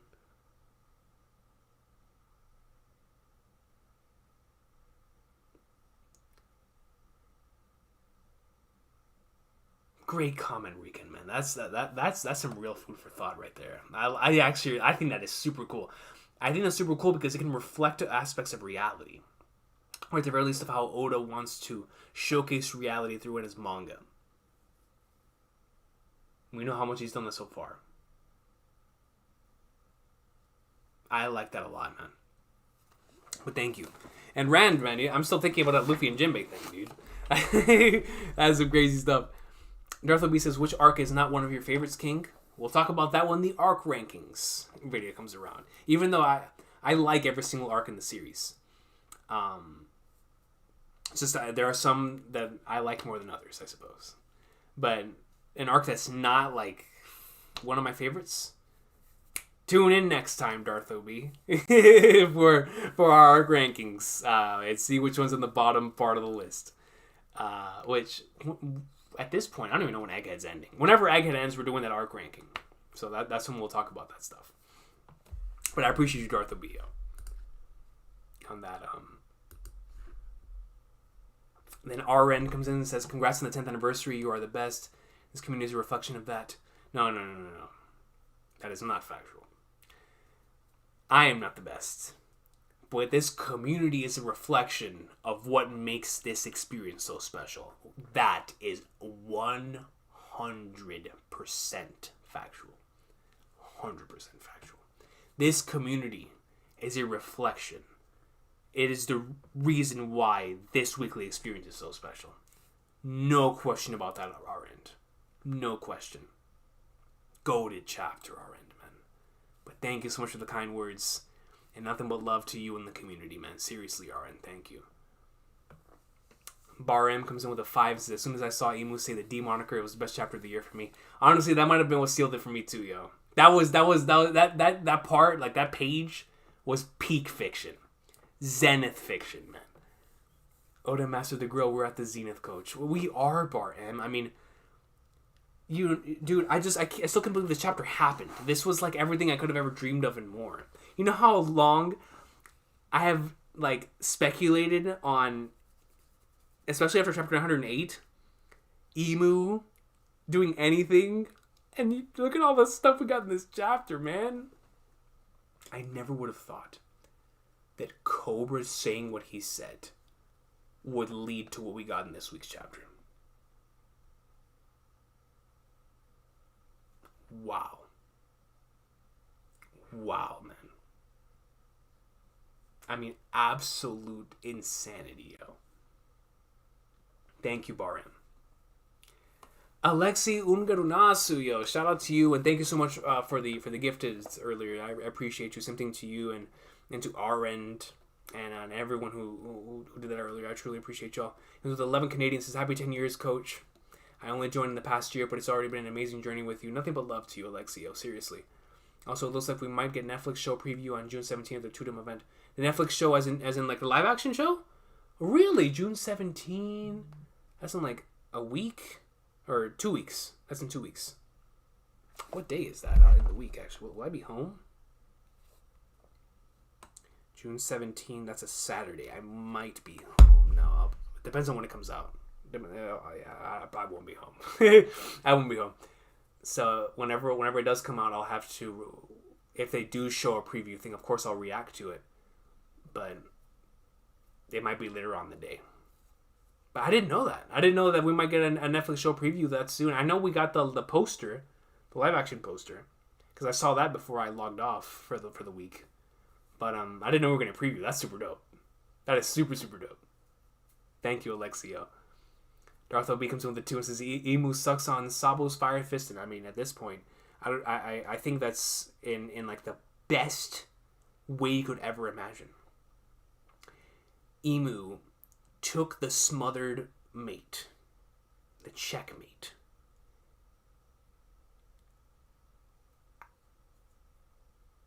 I just can't believe that happened. And he like enlarged himself, like what was that, Darth Obi? I don't know, man. I don't know, yo. I don't know, man.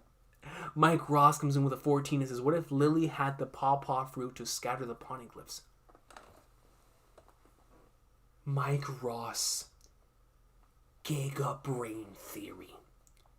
What if Lily had the pawpaw fruit to scatter the poneglyphs?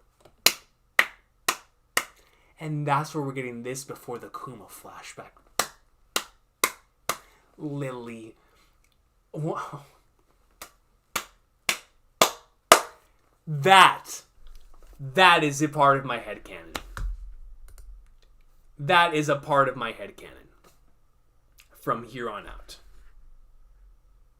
From here on out, that is 100% a part of my headcanon.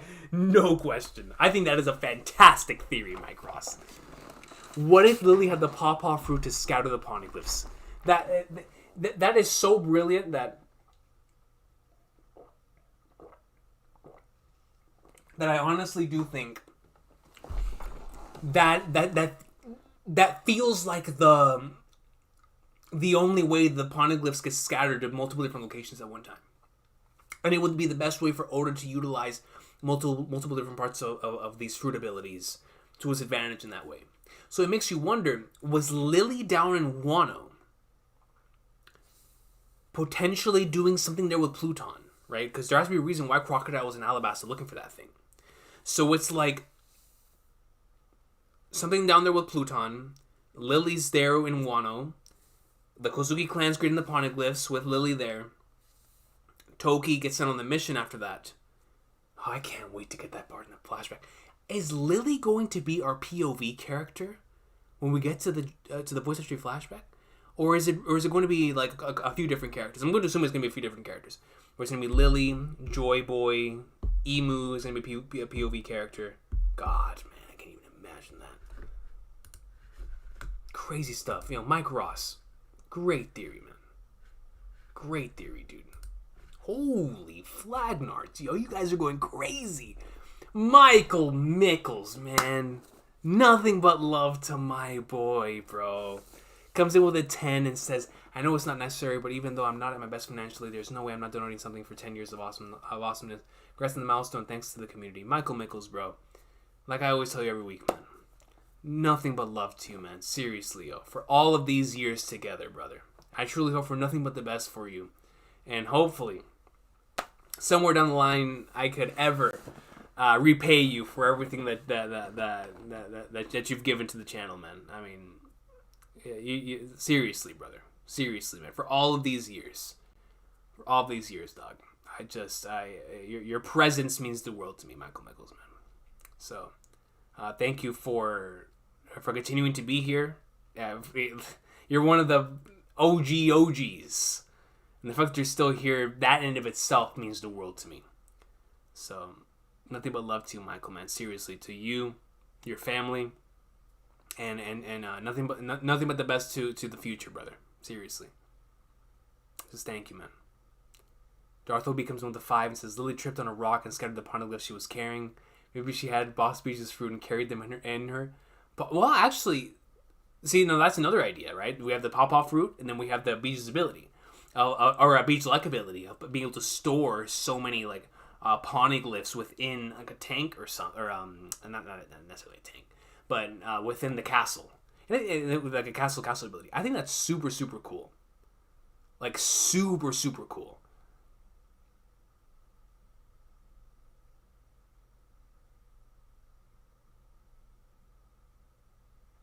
Oda's definitely going to come up with a creative way to do this. In using some type of fruit. 100%. 100%. Thank you, Darth Obi. Lisa NH comes in and says, happy 10th anniversary. Yo, I've never seen that currency before. That looks super cool. HUFFT. For some reason, I thought of Hufflepuff from Harry Potter at first. That is such a cool currency. I appreciate you. It says, happy 10th anniversary, coach. You're my favorite One Piece YouTuber. That means the world. That means the world, yo. Thank you. What role do you think Vivi will have later in the story? Honestly, Lisa, my entire... Obviously, Straw Hat, right? Obviously, Straw Hat, very important for endgame stuff. But now that we've gotten to this point, my entire thought process on Vivi's role at the end of the story has changed. It really has, Lisa. I have gotten to the point to where I strongly believe Vivi is going to be one of the most important central figures within this final arc, which I thought she was going to be important in the final arc, or in the final saga. I didn't think she was going to be this important. Vivi is undeniably, after this chapter, going to be one of the central focal points of what leads to Instant Mr. Sama getting taken down. Like, up there with the king, the ancient weapons, or assuming some of the, we assume Imu has Uranus, based on what happened in chapter 1060. But Pluton under Wano and Momonosuke, and Poseidon with Shirahoshi. So we know these characters, just in terms of what they can do, are going to be extremely important. Momonosuke coming in at the end, Shirahoshi coming at the end, and Vivi as well, just being as a princess of Alabasta is going to be in the end. But now that we know this, it like quadruples the importance. My brain is still fried from so many things that have happened in this stream. But if I had to just say one thing right now for Vivi in terms of the future part of the story, I think it would be fantastic if after we get the Void Century flashback, because I want, now that we know this, once Vivi comes in and becomes a part of the Straw Hat's final journey, right, and unless there's something else that she's gonna have to do before then, but if she joins the Straw Hats in that final journey to go lead up to the Emu stuff, the One Piece and all that stuff, after the Voice Century flashback, I think once we see what Lily did within the flashback, whatever Lily does, something in there is going to be directly paralleled within Vivi. And that, to me, is going to be super interesting. Meaning, let's just say Lily back in the past went out and attempted to reach out to all of these countries. In order to, let's just say, managed to be the one to send one of them to Alabasta and to Fishman Island and all this stuff. Let's just say before Vivi reconvenes with the Strats,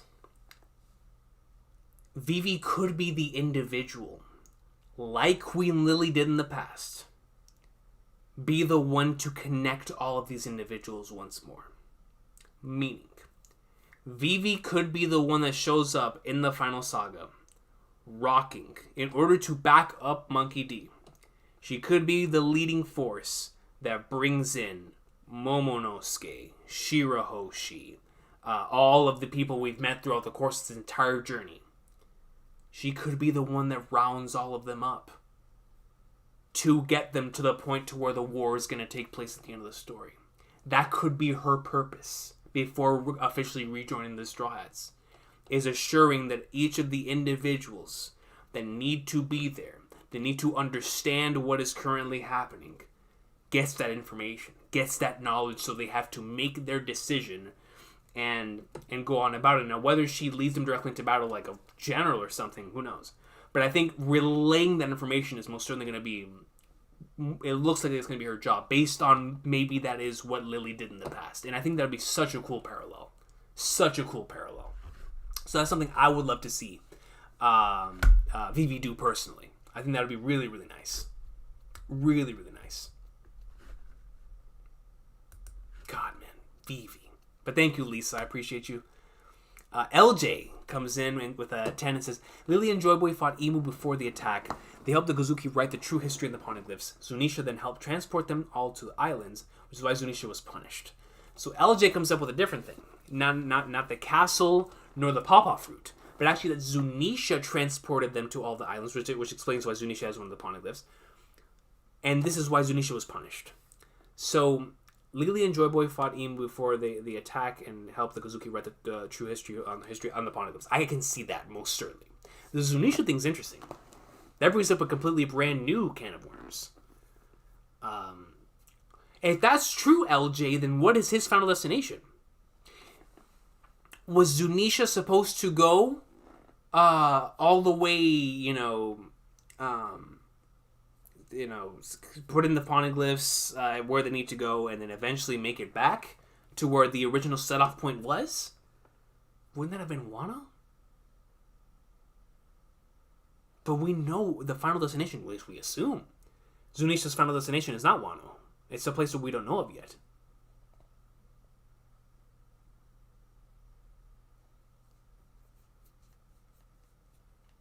Food for thought, LJ. Food for thought. But I agree with you, 100%. Lily and Joyboy definitely fought Emu before the attack. And then, of course, they helped the Kozuki write the true history in the poneglyphs. And they came up with another 10 and says, I also think Lily may have given the moniker to D to all who helped her fight. And see, this is exactly, I agree. Such as Joyboy's fleet, which is why so many different people have D in this generation to show the true connection. LJ, yes. And that's what I was getting to. With Vivi rallying up the troops the same way Lily did. And Lily naming all those individuals, so there had to have been a marshal, a monkey, jaguar, all of the characters that we've seen with the D initial. The Trafalgars, all of them. All of the characters we've seen with D within the series, they at some point fought with Nefertari Lily. Excuse me, Queen Nefertari Lily. Nefertari D Lily of House Nefertari. So, based on that, it looks like a parallel like similar to that may happen here. So, bro, Vivi's a D, dude. That is so crazy.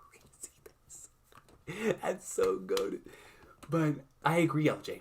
I think that is a logical conclusion that we can come to based on what we learned within this chapter.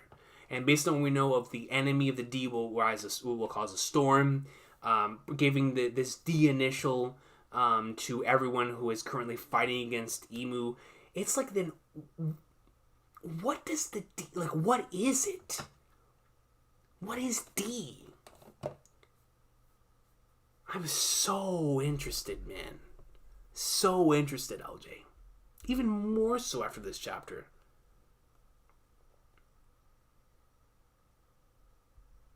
Much love, LJ. Thank you so much for that, yo. RN comes in with a 10,000 and says, the Gorosei shadows I recognized were a bird, an elephant, and a bull.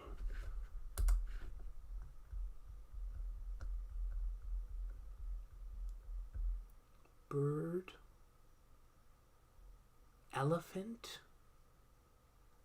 Oh yeah, I see the tusk. Or not the tusk, the nose. The way that it goes up here. So not only do we have a Roger cosplayer, a Zunisha cosplayer too. Elephant and then a bull. Oh, and here's the bull. Yeah, but I can't tell what the other two are. Could they have been inspired by the Japanese zodiac signs? Some Japanese zodiac calendars have the yin yang in the center. Could that be Imu and Luffy? Very well could be the case, Aren. We know how Oda is in regards to his references like that. I could see that being the case, especially with people like the Gorosei and what they represent as well. You know, like Saint G. Garcia, Saturn, right? I could see that. Absolutely, I could see that, Aren. A bird, an elephant, and a bull. You're absolutely right. For some reason, whenever I look at the one on the left, it really does look like Onigashima. Hold up. Is Garcia Saturn the Onigashima one? Because look, when we look at them standing right here, we have Onigashima, Sanji's dad, Gandhi, Gonfal's older brother, and the Roger cosplayer. And so if they're standing in that same way, we have Onigashima Bull is Garcia Saturn, which would kind of line up with what we saw there. Sanji's dad is whatever the flagnards you call that thing. I have no idea what that thing is. Then Gandhi is this crazy behind thing in the background, unless that's Emu. Then the bird is Gonfal's brother, and then the last one, the elephant, is the Roger cosplayer. Oh, so he's, like I said, he's not only a Roger cosplayer, he's a Zunisha cosplayer too. So that's crazy. That's actually insane. That is genuinely insane. If that is true, if that's the way that they're ordered here, is based on that. Goodness gracious, Arend. That's a good point. Thank you, Arend. Super Alatrian comes in with a 20. Shout out to Super Alatrian, yo. Seriously.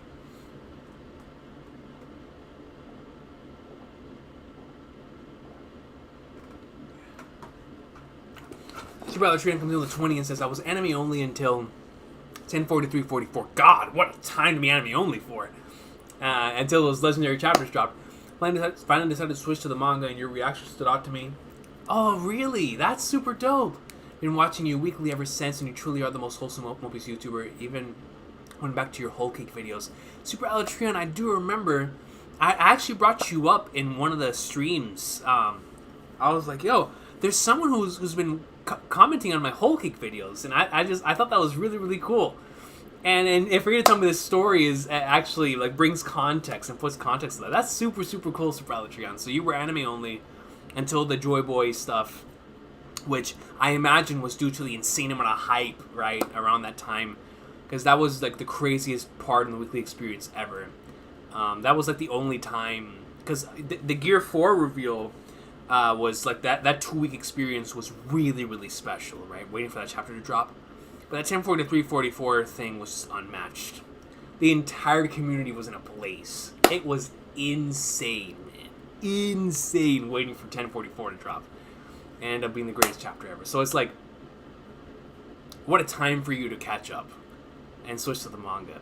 But I appreciate you for the kind words, for still being here, and for going back to those old whole cake vids, man. That's so cool. I know some of those old whole cake vids must have been really hard to watch, because there was a time period in the new channel's history where my camera broke, and there was like a little part on the bottom of the screen that was like really fuzzy. Excuse me, and I dealt with that for a long time until I was finally able to get a new one. So, I always apologize for those Whole Cake Island videos. Excuse me, I love that arc with every fiber might be. I love Whole Cake Island. But the videos, the video quality, especially for like the first half of that arc, I always apologize for it, man. I'm like, man, your boy was struggling at the time from a camera standpoint. So, I really, really appreciate you for that. Let me see. Then Veg comes in. Veg comes in with a 7 and says, only discovered you recently, but you're an inspiration. Your speech about Blackbeard and dreams moved me to continue the pursuit of my own passions. Yo, that's honestly what I did this for, you know? Not just to discuss the One Piece series, which was like my main thing, but to also hopefully be able to do what One Piece did for me. You know what I mean? Man, yo, Veg, that hits, man. That really, really hits. Seriously, I'm so happy for you. Continue pursuing your what you want to do. Seriously. It's a difficult journey. I don't know what you're going to be chasing. But the fact that you're already going into it with that type of mindset, keep at it, man. Keep at it, seriously. Seriously. I look forward to seeing what you become. Because I know the most difficult thing to do at times is just accept that calling that's within your heart you know is burning. But, so many real-life obligations can stop you, your obstacles, right? When you say no to all those things and you finally decide to do it, that's when the real obstacles start showing up. So, nothing but love to you on your journey. Nothing but the best to you. And if you ever want to update me on your progress along the way, I will be here for that, man.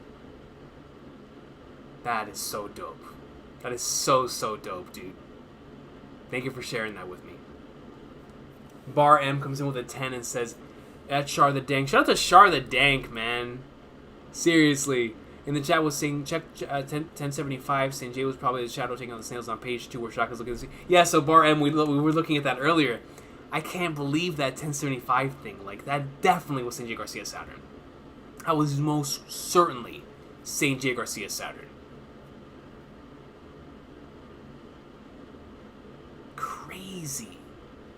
Like, Oda, man, you were planning this blob thing literally 10 chapters ago. He was like, yeah, this guy is Onigashima's head, or a bull, or whatever he is. You know what I mean? It's like, yeah, Garcia Saturn is going to be moving different. So I'm going to assume he's saving all their designs whenever we see them, like, in real time, but, so he's really saving the emu, what emu truly looks like, for the Straw Hats. Or does emu really just look like that shadow? No. It's gotta look different. Well, then again, did turn into that massive blob thing. Regardless, Bar M. Thank you, yo. Absolutely. In semester summer, speaking of the spooky blob thing, comes in with a 5 and says, Lord knows, MU does not play around when it comes to lost grave sites. That you're spitting. No question, right? Like, goodness gracious. I might have to take another screenshot and put this up here. Like, what a sicko. What a sicko. Seriously. What a sicko. Shout out to you in Semester Samayo. Nothing but love. Nothing but love. Oh, man.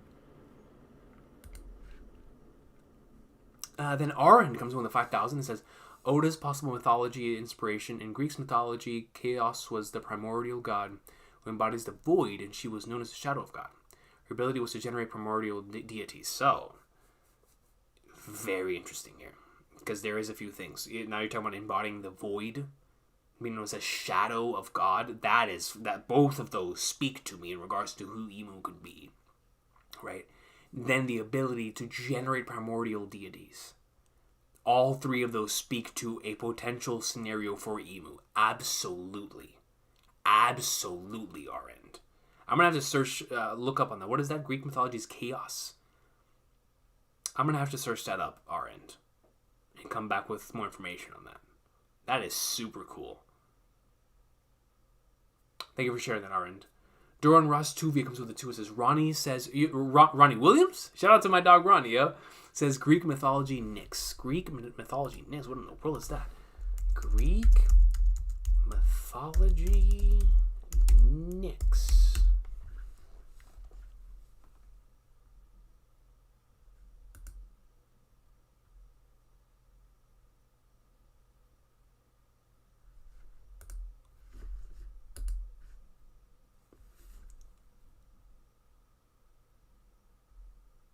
Homer.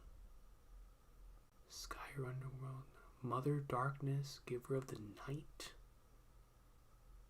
Primordial Deity. Is this similar to what I just read? Nyx, Greek goddess for personification of the night, a shadowy figure A shadowy figure. Nyx stood at or near the beginning of creation and mothered other personified deities, such as Hypnos, Thanatos, Erebus. Her appearances are sparse in surviving mythology, but reveals a figure of such exceptional power and beauty. She is feared by Zeus himself. Dude. Yo, this is crazy. This could legitimately be Emu.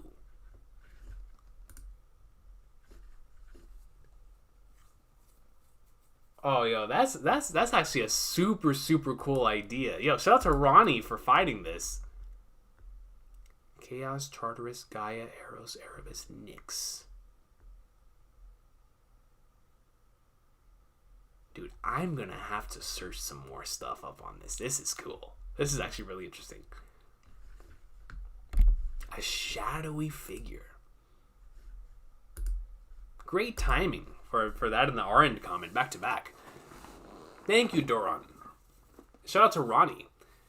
Brandon King comes in with a 2 and says Ace's hat, the smile boy and the sad boy, 2 sides of the D. Yeah, Brandon King. You're absolutely right. One of them is a sad boy, one happy, the theater thing, and Ace's hat. That's so true, Brandon King. Now it's going to kill me even more when next time I watch or read Ace's death again. Whenever it zooms in on the panel of like the smile and the, oh man, Brandon King, yo, stop, dude. That's a fantastic comment. Thank you for that, Brandon King, yo. Darth OB comes in with a 2 and says Ronnie says Emu is Nyx, Greek mythology. Okay, yeah, so I just finished reading that. Crazy stuff, yo. It's the Messenger Sama comes in with a 5 and says Imhotep is an ancient Egyptian, means the one who comes in peace. Alien. An alien. I've looked into Imhotep before. Egyptian Chancellor. High Priest of the Sun God. Huh. That's fascinating.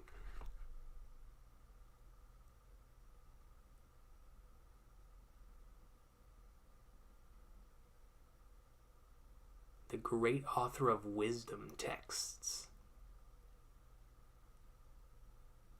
The statues. Dude, the inspirations run wild, man. They run wild. They run wild, Instant Messenger Sama. Thank you, yo. I appreciate you. Suber comes in with a 110 and says CP 490. Color page 490 Thriller Bark Shadows Gorosei. 490. Wait, I think I own that volume. Is that volume? That's that volume 50?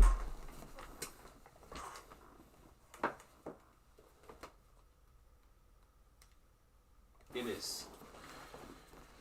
All right, volume 490.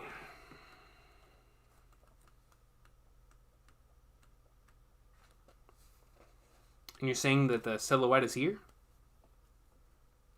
Are you talking about the shadow things?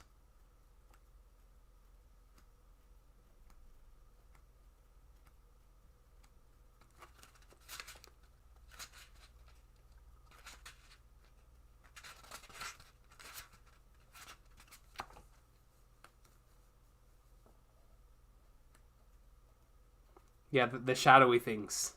The mysterious waters like a white veil.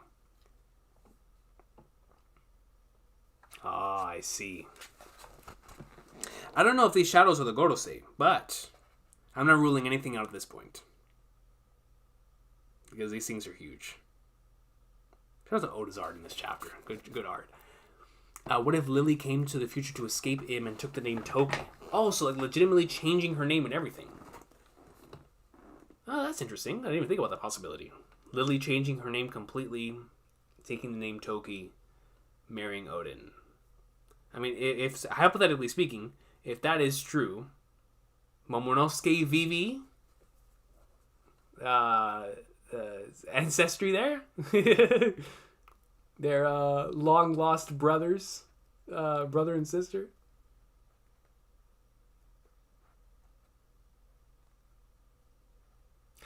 Super. That's actually very fascinating. It's like a journey through time to take the poneglyphs into certain areas. I'm not sure if I'm willing to go that far. I do think Lily and Toki are two separate characters. But that is a very interesting scenario. Never even thought of that. That's actually wild. What in the world is that thing I just saw? Both that and still the Capone thing from the end of the post-war stuff, the big huge gravity thing. I still don't know what those two things are. It's wild. it's wild, the mysteries in the series. But thank you, Subro. Akash Panda comes to the 2 and says match silhouettes. Let me copy this link.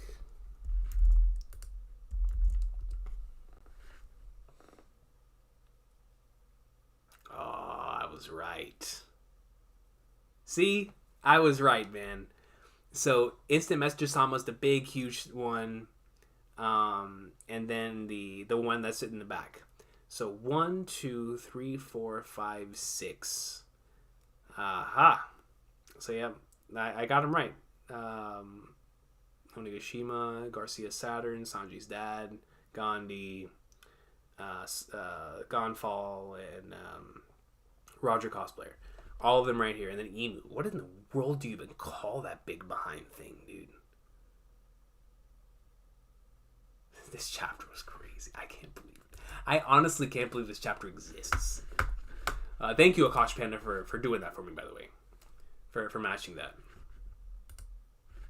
Well needed for sure. Definitely well needed.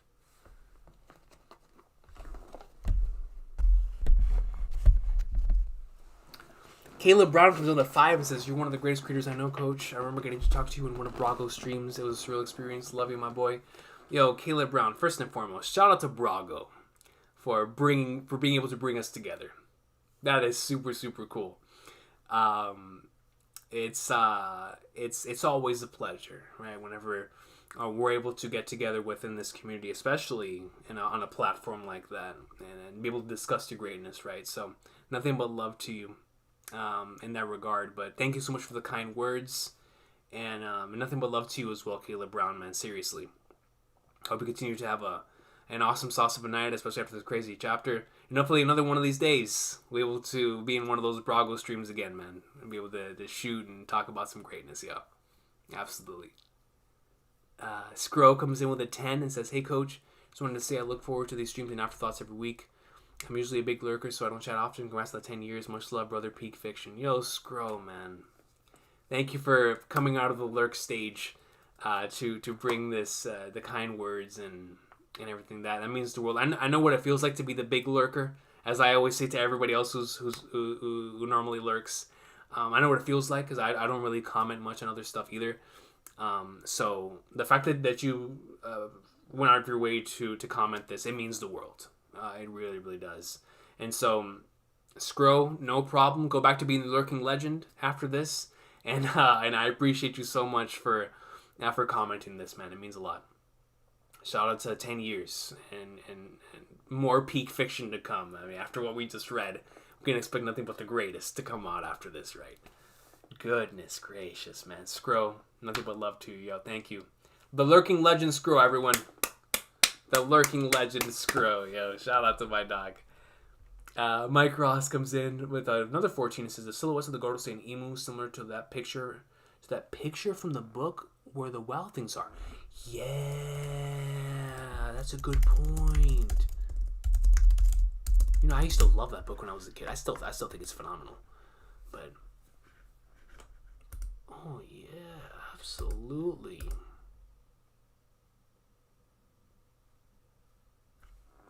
Dude. Oh my god. Look at this. Bro, I'm about to post a picture.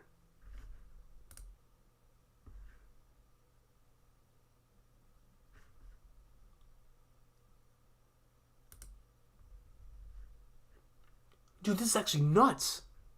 Look at this. Hold on, let me go to OBS and show y'all this.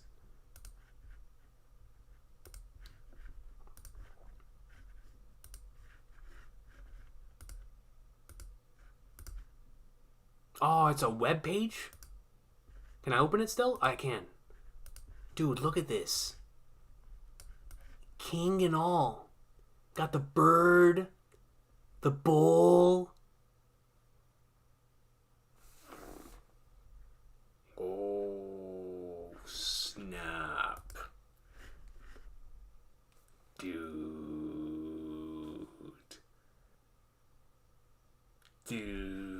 Oh, snap. That most certainly looks like what I just saw within this chapter. That is so cool, man. What a legendary story to take inspiration from if this is really true. I mean, I really loved this story as a kid. So to see this being potentially an inspiration for what might be the final villains of the series is like the coolest thing ever. That is so One Piece. So One Piece.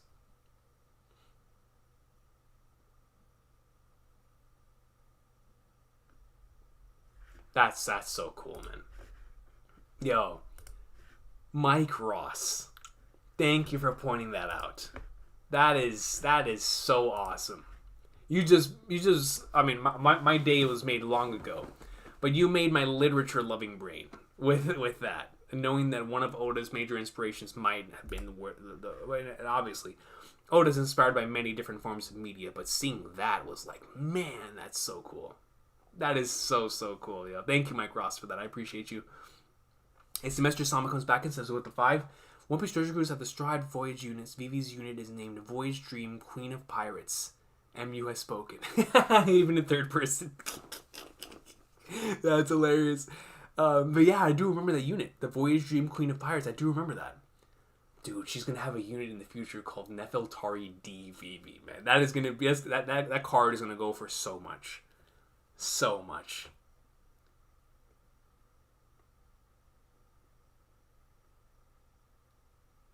Man.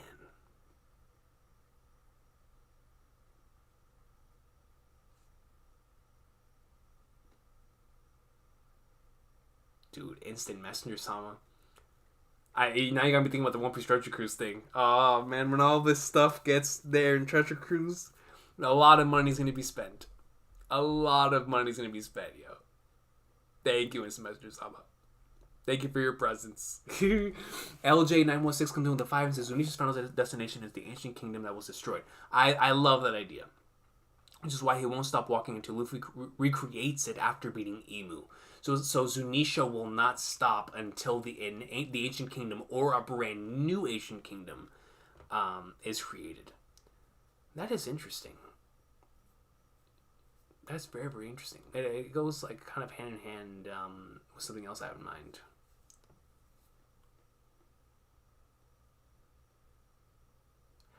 You know something, LJ? I like that a lot. Zunisha's final destination, the reason why he hasn't been able to make it is because it doesn't exist yet. That's a super cool idea, LJ. Like, Zunisha was forced to roam until the day this thing was created, that potentially even Lily might have been the one to state. Like, yo, this place will come back once more. Just roam around until it happens, right? Roam around until you see it again. Same thing with how Joy Boy brought about nostalgia and made Zunisha move in a unique type of manner. Potentially seeing this or feeling that the return of the ancient kingdom is going to force Zunisha to be like, oh, it's my time to go back home or something along those lines. I like that idea, LJ. I really do. That's a super, super cool idea. Thank you so much for the 5, yo.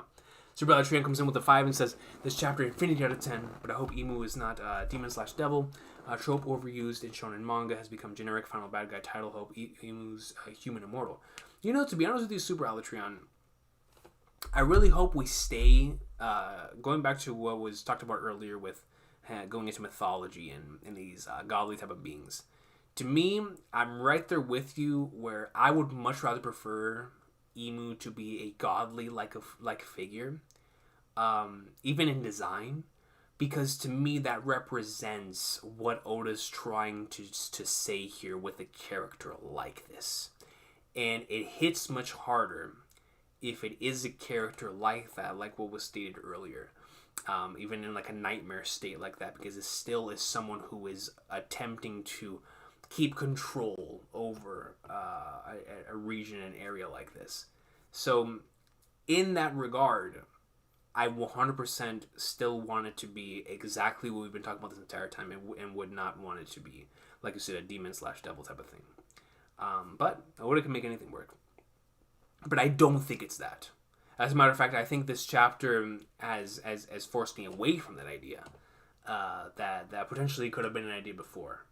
So, like you, I don't think that will be the case. And honestly, knowing how Oda has handled Imu so far, we have nothing to worry about. This is obviously a character Oda has a lot of great plans for after what I just witnessed. I can't believe what I just witnessed, man. Crazy stuff. Fun stuff, man.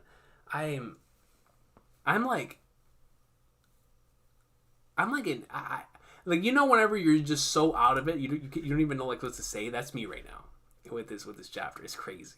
It's so crazy, man. Shiny Yint comes in with a 2 and says you should do a search where the wild things are. Oh, so yeah, Shiny Yint was gonna put me on it anyway. So shout out to you, Mike Ross, for bringing up the where the wild things are as Kaka's, man. That is such a great inspirational. That's such a great piece to get inspiration from. Like, man, that's so dope. That is so cool. Thank you, Shiny, and I appreciate you.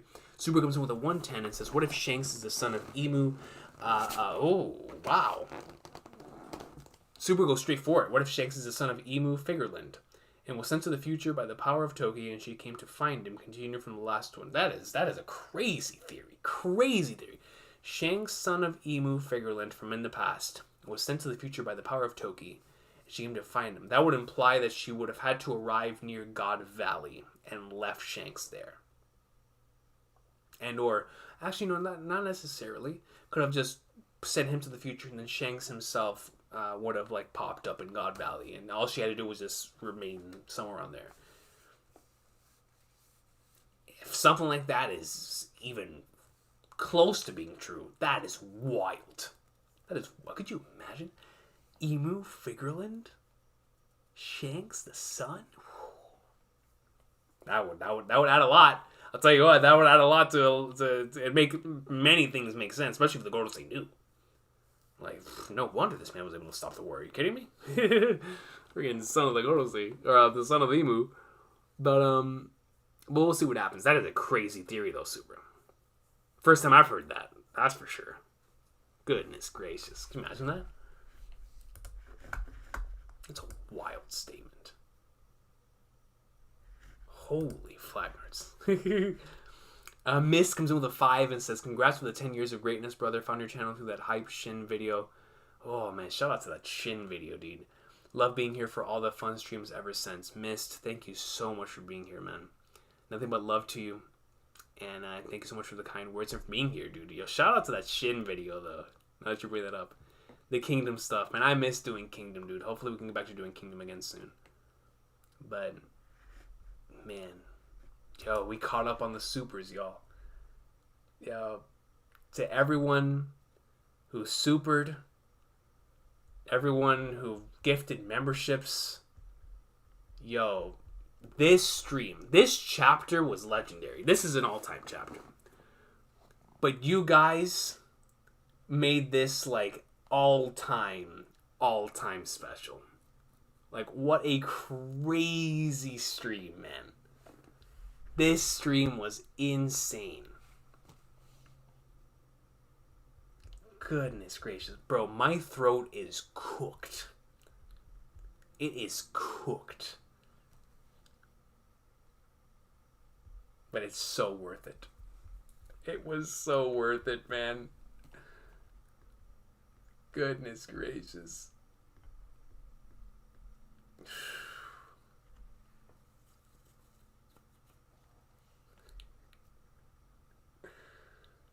Yo, Vortex is sick. That's the only thing I can say. Vortex is sick. Lily is my wife coach. She loves Liverpool. You know, if that is true, then you know something. I subside any negative feelings I have towards that team because of my love for Nefertari D. Lily. All hatred is subsided. All hatred is subsided, man.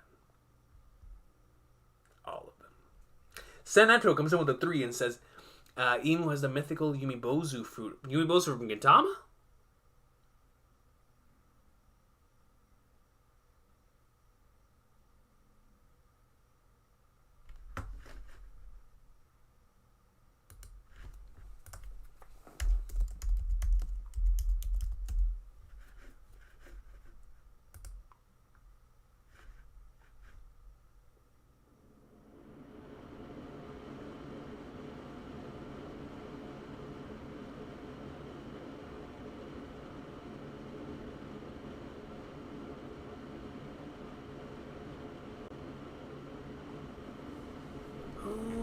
See, I've always known Yumibozu as the Gintama character.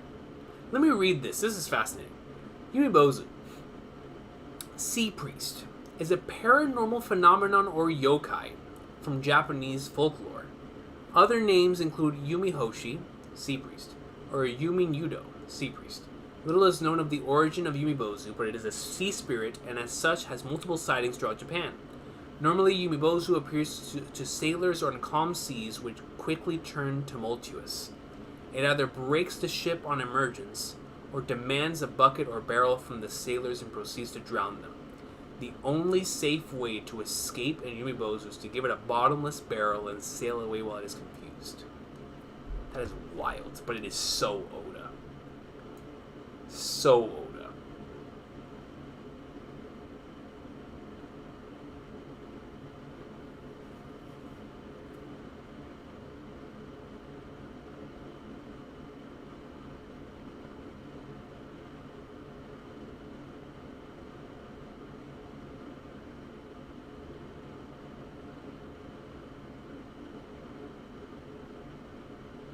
This is so interesting. Yo, Sen, you're cooking with this, man. Even this picture. This picture just screams Emu. Look at this thing. Hold on, can I save this image? Dude, look at this thing. Let me,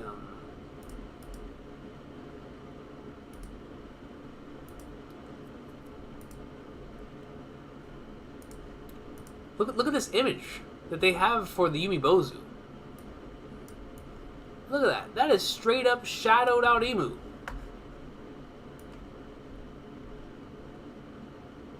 That's crazy. That is legit crazy.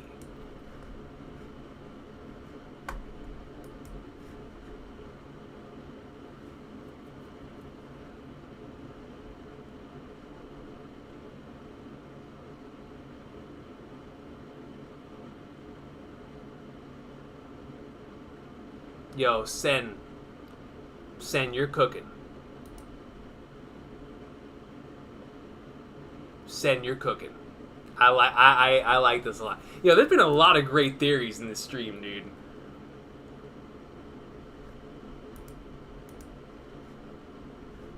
Wow, that is super cool.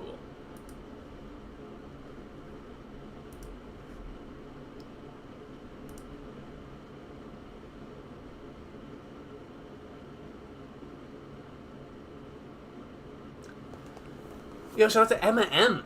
Emma M comes in. Yo, Sen, by the way, bro, thank you, man. I appreciate you. That was a phenomenal theory. Holy flagnards. Really did look identical. But Emma M comes in and says, King Recon, what if all 19 people from the voice entry, including Emu, joined into one being? Because no one person can rule. Also gives a reason for Emu to talk in third person. Blackbeard is president. That is interesting. So that comes into what was stated earlier.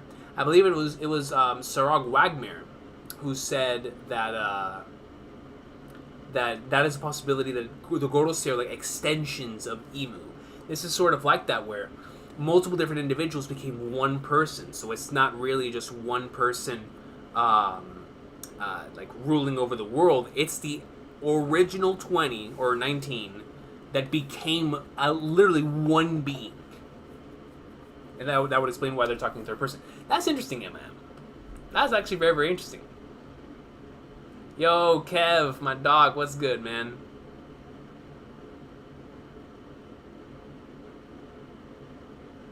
Kev, man, what a crazy chapter. Nile, ladies and gentlemen. Nile has saved me from being spoiled on chapters for within the last 10 years more times than I can count. So I have so much love for Nile, because without Nile and people like Nile, I would have gotten spoiled on so many of these chapters. So nothing but love to my boy for always letting me know when spoilers are out, man. I appreciate him so much, dude. Nothing but love to my good brother. Instant Messenger Sama comes back with a 5. It says, King, please search up William Condon, Billy One Hand. Oh, Lord. Another cook. Let's see.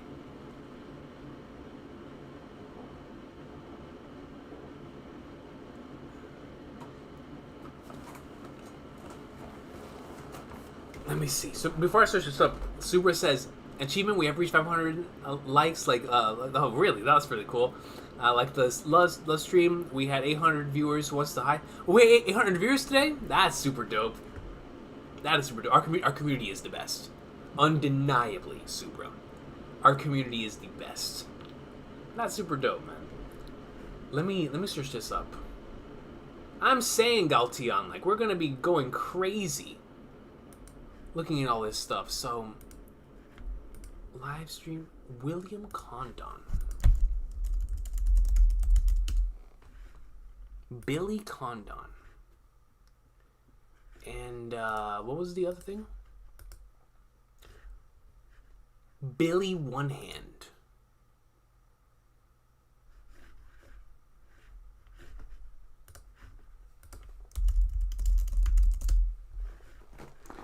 Oh, here it is. Christopher Condent. English pirate. Edward? Excuse me.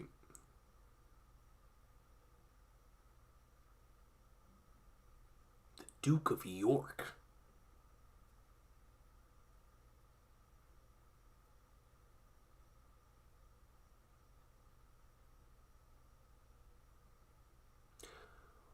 Oh, the Jolly Roger that is associated with him is the 3 skull and crossbones and a black flag, Blackbeards.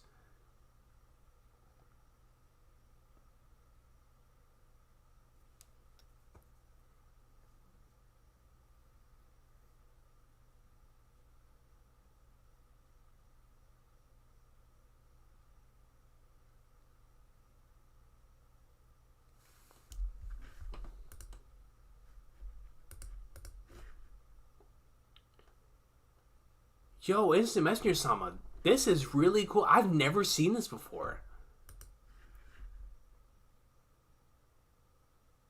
And if I have, I don't remember, but still, yeah, that is really cool. And another piece of inspiration that potentially was there. Wow.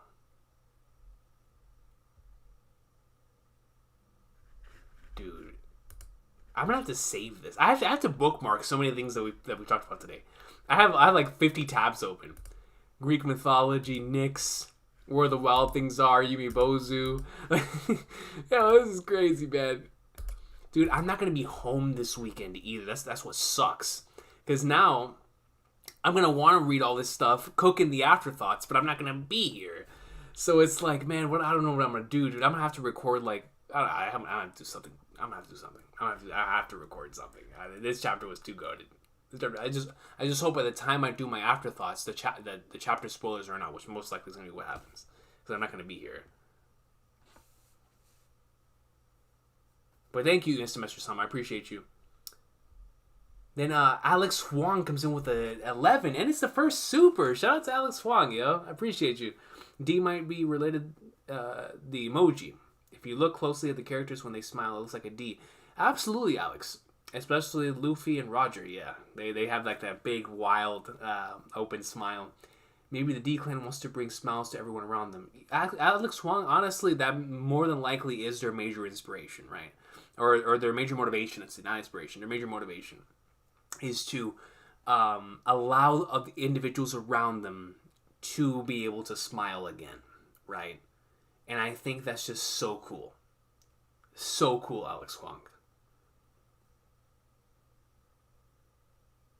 And yeah, I agree. I honestly do think the D might really be as simple as, representing the smile that is on people's faces and also what they wish to bring out of people. I think that's a great idea, Alex.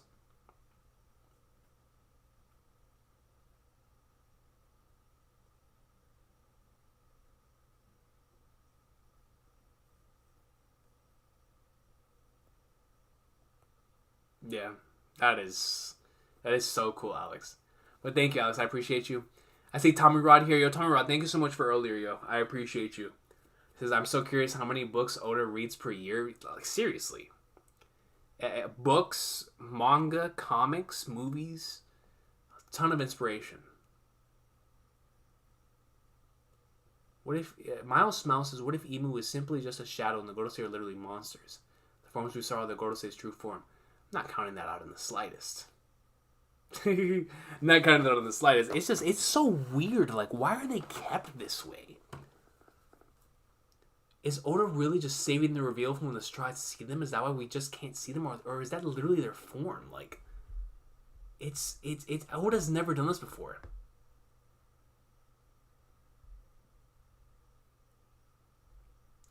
Slurm comes in with a 2 and says, thanks for the genuine content. Cheers from Vegas. Yo, nothing but love to you in Vegas, Slurm, man.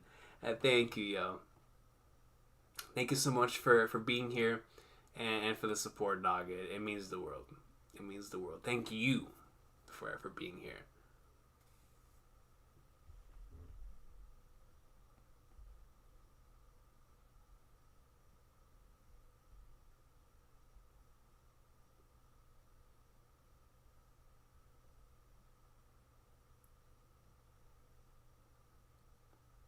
Goodness gracious, man, what a chapter.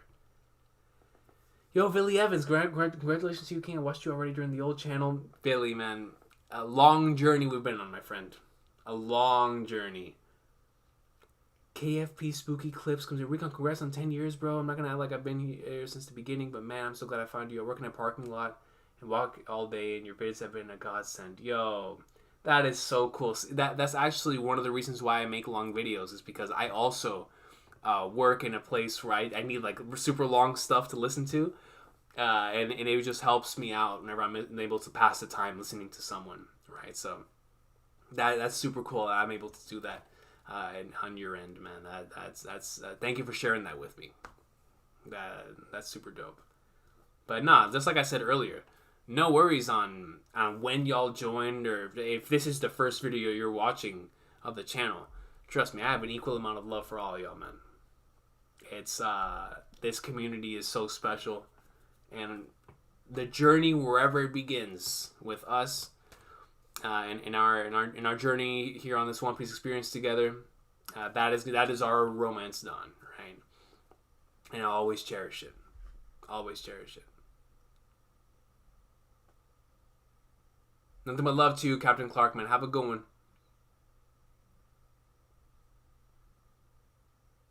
Yo, Akbar J, 100%, and no worries, man. No worries at all. Seriously, like, thank you so much for the kind words. And, like, it was the best gift ever, was this chapter for the 10 years. Seriously. Oh, we got 2 supers right here. Instant Metro Sama comes in and says, Billy One Hand, William Condon would be the Shanks inspiration. He even started his journey in a nutshell. So, the William Condon, and Billy One Hand. Yeah, because it's crazy, right? Very well could be, even right here with Woods Rogers stuff. one hand, right? Very well could be the Shanks inspiration. It's just so interesting to me that the flag of the pirate Christopher Condent is three is the triple skulls, like Blackbeard's. That's just so crazy to me. If he really is inspiration for Shanks, it's like their destinies were always intertwined, even in their inspiration.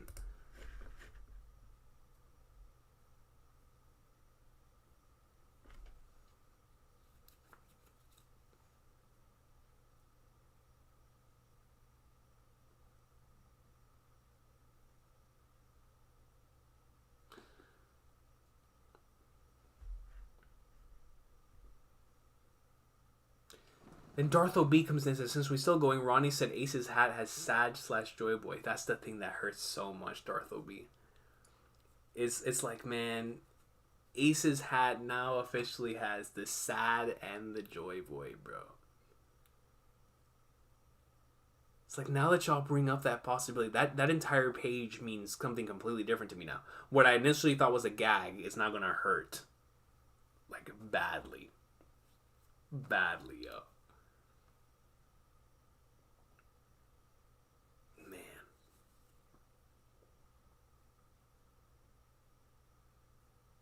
But thank you, Dartho. Nothing but love to Ronnie, man. Ronnie was cooking. Ronnie was definitely cooking.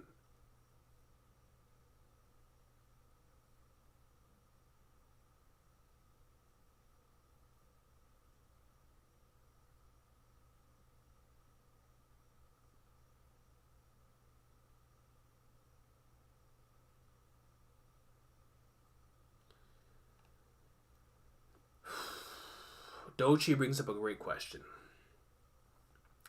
After this chapter, what do you think about D equals Dawn? It's looking likely. It is looking likely. Let me reread that section. And I saw another comment that said about the Toki thing. Pratham Garg says, listen to Toki's speech, but replace the Dawn with D. And Emma M says, Letter Lily wrote, said they must fly the flag that bring the dawn. Definitely talking about Luffy's flag, right? At Reverse Mountain, there's a straw-hat flag being shown to everyone who's a pirate. So, with that being said, let me look back here. Must be protected. Fly the flag that heralds the world's eventual dawn. Nefertari D. Lily. Now, let me bring out the Toki.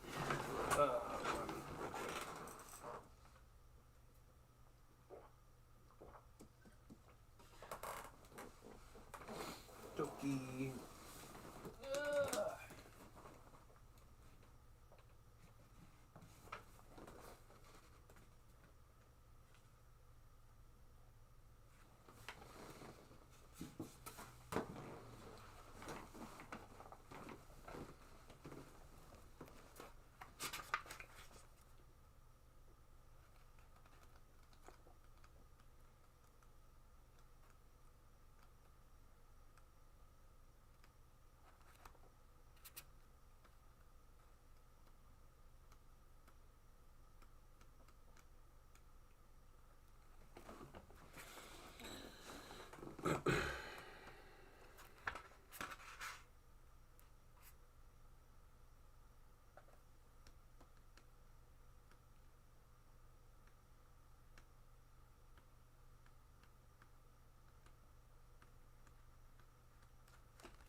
You are the moon unaware of the dawn. May your purpose be fulfilled, and cast 9 shadows in the night woven of 20 years, and you shall know the brilliance of the dawn.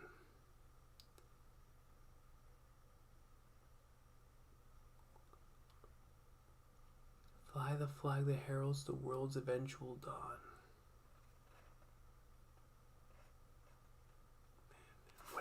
What is the connection, boys? What is the connection, bro? Goodness.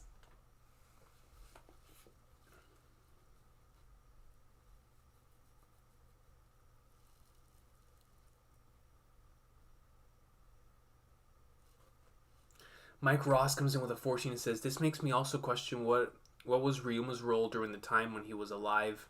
Him and Joy Boy seem to be linked. What role would Zoro play as a result then?" That's a good point. Two characters and I think about a lot, Mike Ross, in regards to their potential connection to the overall grand scheme of things, are Ryuma, who's got a lot of focus, and another character within that arc that whenever we got introduced to Ryuma is Oars, right? Oars, the continent puller. It looks like, based on his design, very, very important to the grand scheme of things. So those are two characters I've thought about a lot. Ryuma, it's going to be so... It's hard to tell, obviously. Especially since where it takes place within the timeline. Ryuma was about 400 years ago, right? And that he was... where he was there on the planet.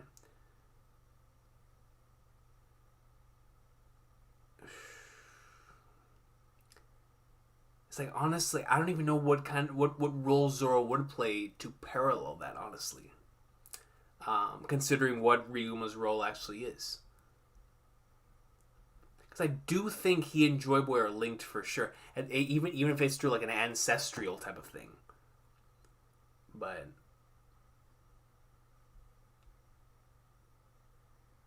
That's a good question, Mike Ross.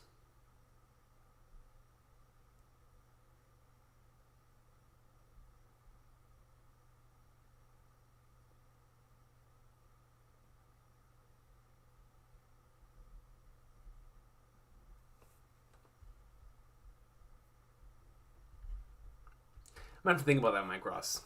Because unlike whenever I was asked about the Vivi thing, for Zoro it's always tough, right? Because obviously we know about the world's strongest swordsman thing, but besides that, in terms of like something else, especially in regards to someone like Ryuma and then Link.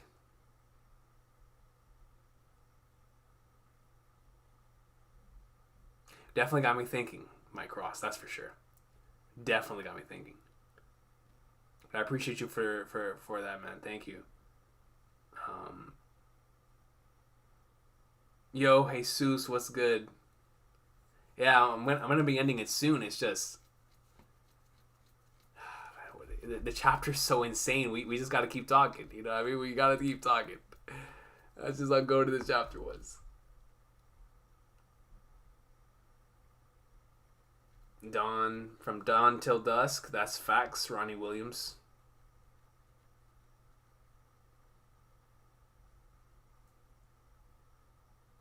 Yeah, so Pratham Garg and Mistros, that could be a good point, where, the speech itself was talking about, obviously, something connected to Wano, but and the entire speech could have been like a smaller version of a bigger speech given before, right? Two parts of the same thing,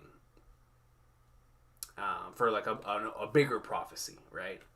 I could see that being the case.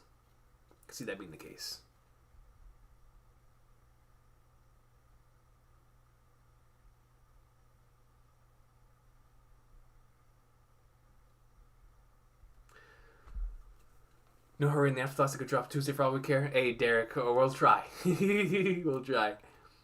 It's talking about the eventual dawn for people to take heart while waiting because it'll be a long wait, so poneglyphs need to be protected. OMG, absolutely. Absolutely. And it's like, they've done a great job of doing so, because for 800 years, right, they haven't been able to do anything about it. But you're absolutely right. Waiting for the eventual dawn. An 800-year-long wait for a dawn, man. It's crazy.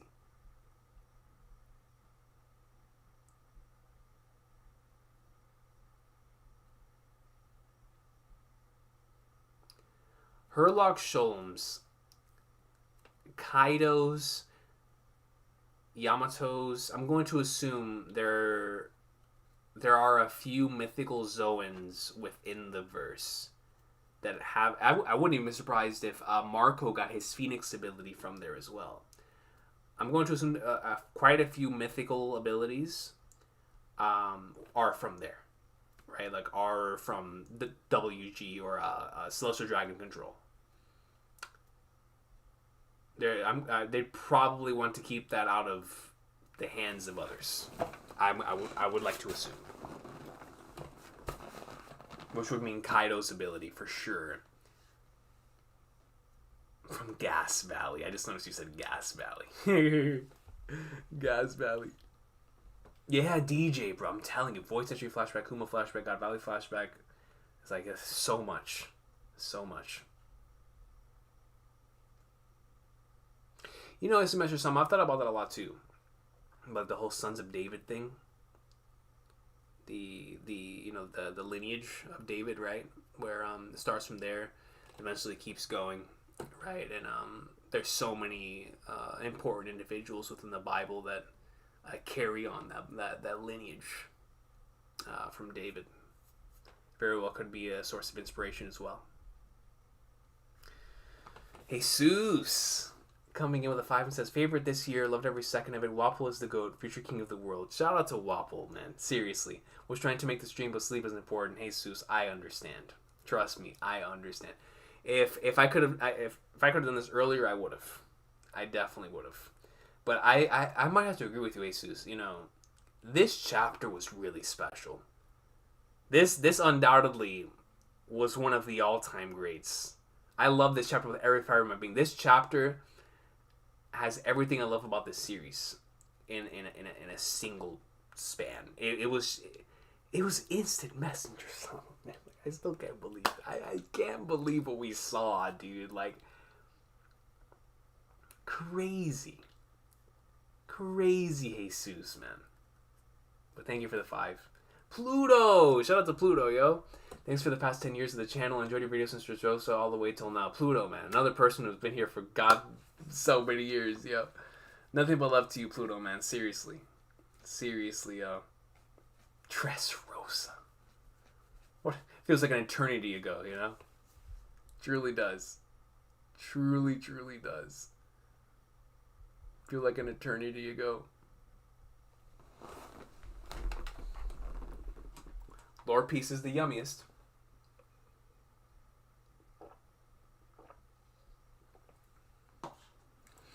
OMG comes in with a membership for 14 months. 14 months? OMG, going crazy. D might not be a clan/family, but an alliance. I'm of that same line of thought, OMG. I do. I don't think that... I no longer think they're a clan/family anymore, especially with what's been given to us by Lily, or the context now on Lily and the D and stuff of that nature. I do think we're starting to lean more towards these characters were aligned for the cause.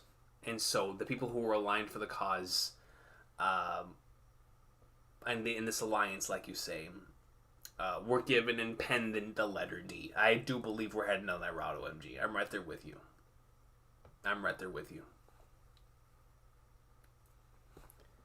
Which is so interesting.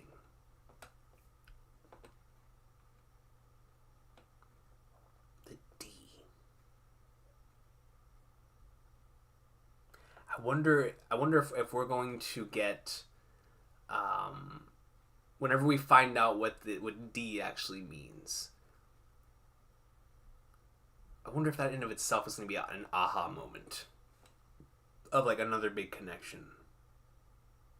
This whole time we thought like the D being a clan or a bloodline belonging to certain specific individuals from the past, when in actuality it looks like it just belongs to the people who had the audacity to go against someone like this shadowy nightmare Imu-sama, you know?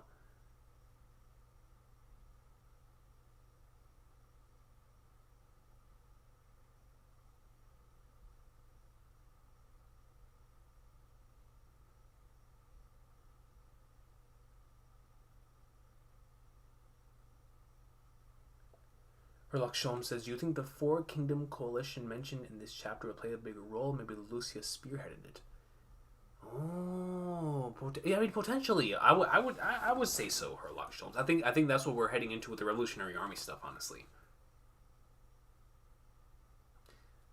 Because Lily was a part of the 20 who attacked the Ancient Kingdom, someone must have talked some sense into her, so she converted and became a deed, leaving the letter as declaration. You're right, OMG. You're right.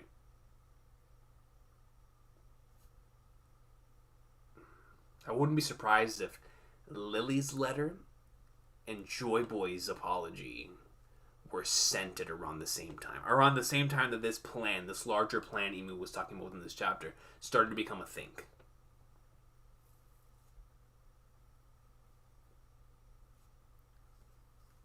I think it's Dawn, says Evan. It's looking to be the case. It's looking to be the case.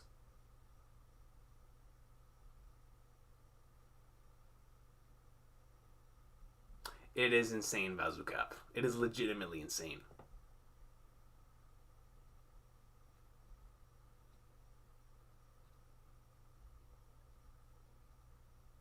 Dude, Emma M, seriously. They pulled out their guns like they were ready to whip them into shape or something. I was like, yo, they're going straight for it. That shit was crazy.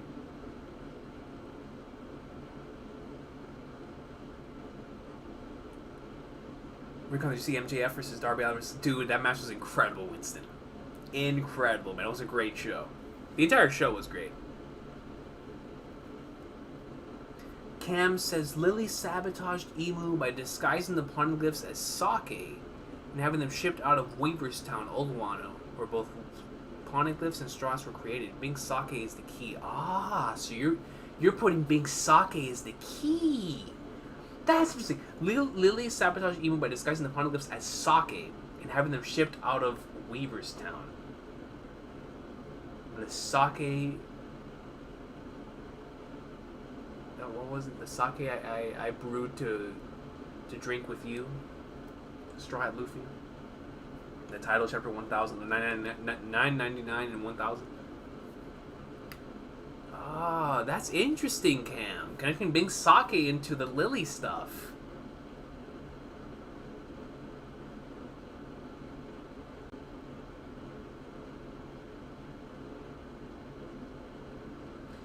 She was tasked with something and she messed up, but more like she woke up.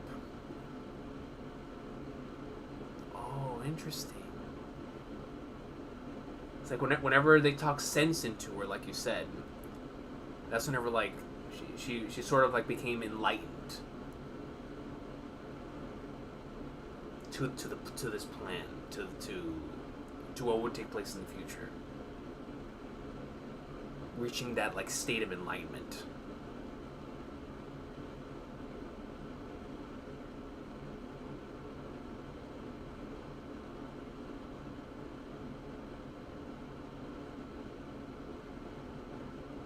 That's interesting, OMG. Truly my go, bro, go Hippo, Shihai Fudu trails. Hey, all greatness. Which really impacted me a lot personally, especially Go High Fudu. Yo, Go High Fudu, man. All-time peak right there. All-time peak, miss. Thank you so much for checking them out. Halsey says, what if instead of Shirahoshi and Luffy to be the two sovereigns, it was Shirahoshi and Vivi? You know something? The last chapter, when we brought up the sovereigns thing, I started believing that was the case. I'm almost completely sold that's the case. That what we're seeing and living right now is in fact that Shirahoshi and Vivi are most likely the two sovereigns. I like the fact this chapter tells you One Piece could mean anything for a pirate manga because of Lily making that blood. For real. That's when the series became set in stone. Maybe the giant straw hat isn't Joy Boys, but Lily's. Also, Emu, you think Lily was a giant or was huge? That's interesting. We've got two things right here. Mike Ross comes in with another 14 and says, was thinking about Ryuma and Oda. Oh, yeah, thank you for the follow-up. And Oda did an interview years ago when someone asked Oda why he made Zoro have one eye, and he refused to answer. Emu and Mihawk, there seems to be an emphasis on their eyes. There is. There is, Mike Ross. So Oda refusing to answer Oda refusing to answer, focusing on the eyes, you know, training with Mihawk. You think there's a genuine connection there? I'm down with it. I'm super down with it, Mike Ross. So you think that is connected to? I mean, obviously Ryuma, based on the scar, he also was missing an eye as well. So something that connects all the way from back then too. So then, what is it?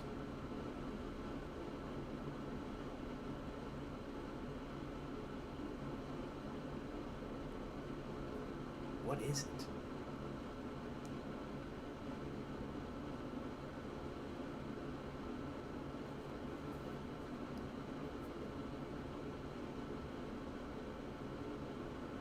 But you're absolutely right, Mike Ross. In regards to Emu and Mihawk, those are like the two characters, especially with the eyes, that we've emphasized on the most in regards to just simply their eyes. And they're so similar in structure. Same thing with like the Cavendish thing, right? But specifically when it comes to Mihawk and Emu. But thank you, Mike Rossio. The Zoro Eye thing, could you imagine? That's something that has like the biggest connection to this stuff. And with the Ryuma thing as well. That's why he refused to answer. Interesting. Goodness gracious. Juan Carlos comes in with a membership for 3 months and says, after reading the chapter, Blackbeard will pack up Emu. Darkness greater than shadow. Therefore, also Sabo is stronger than Luffy, no excuses. So Juan Carlos, I have two things here for what you said. Number one, Blackbeard Emu, give me that interaction in the future, please. Number two, what Sabo did in this chapter is crazier than anything that Luffy's done. However, don't ever say Sabo's stronger than Luffy. I love me some Sabo, but that man ain't touching the king. He's not touching the king. You know what I mean? He ain't touching the king. It's the Messenger Sama does not want to see full force Gear 5 Luffy. He don't want to see it. He don't want to see it. Yeah, he ain't one shot in my cake. Alright? That's all I know. Love me some Sabo, though. Love me some Sabo.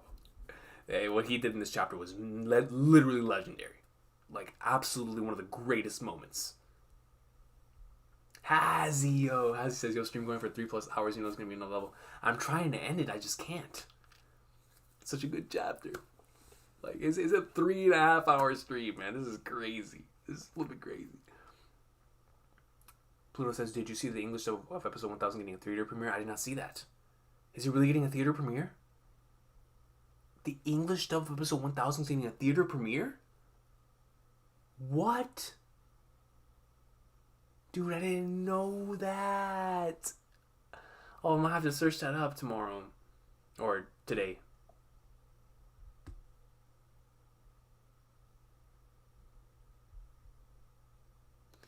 Trisha says, happy 10 years, Recon. Got introduced to you through Yo, shout out to AJ. Been loving your content. Thank you for being here, Trish. I appreciate it. It's nothing but love to AJ. Big goat Alexander.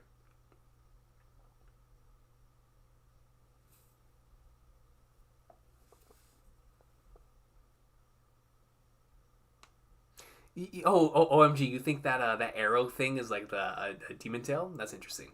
I literally just thought that it was just an arrow he spawned out of like thin air, like Gear 5 does, you know? That's what I was saying. That being a tail actually makes a lot of sense, honestly. Now that you say that.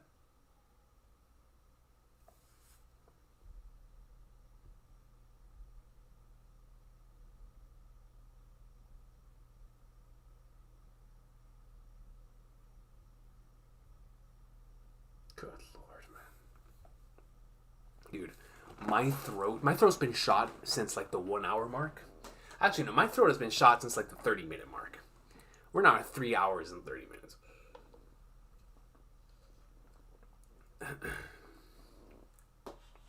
Zero bringing up the real thing. An interaction between Robin and Emu, please. In the future, please. Yo, Miles Smiles, man. Thank you so much for stopping by, dude. Means the world. Means the world, yo. Have a good night. Yo, Radman. Feej. Good flippin' God, man. Dude, this was a legendary chapter. Like, no, not only was it a chapter, this entire stream was crazy, bro. It was so crazy, bro.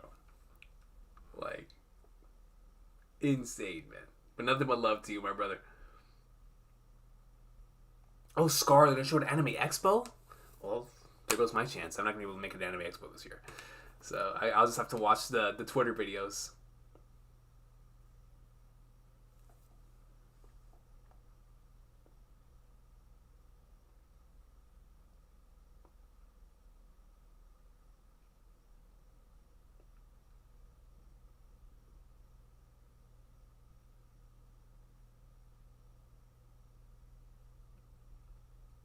Cam, I like that idea too. Cam says, could there be a correlation between Blackbeard not sleeping and Emu? Could Emu have something to do with nightmares? I do believe that is most likely like what Recon brought up earlier with like a connection to nightmares. I think that's a genuine possibility, especially with what we just saw in this chapter. A genuine possibility. Leo Dog says, yo, you and One Piece inspire me both. I'm so happy to come here and bask in the greatest of all views. Yo, Leo Dog, same here. Same here, man. No other place I'd rather be right now, that's for sure. Juan Carlos says, my boy Sabo is ready for the king. He ain't ready for my king, yeah. Nothing but love to Sabo. Nothing but love to Sabo. Congrats on 10 years, King. Still remember watching your afterthoughts for 956, 957. Bro. It feels like that's an eternity ago, right? Crazy, my man.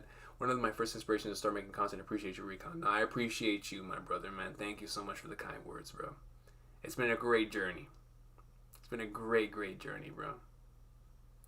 California Penguin says, why are you streaming so long? I catch it in South Africa. That's how you know we've been streaming for a long time. We normally, guys, it's... I'm gonna feel this tomorrow, but it's like, man. It's such a beautiful chapter.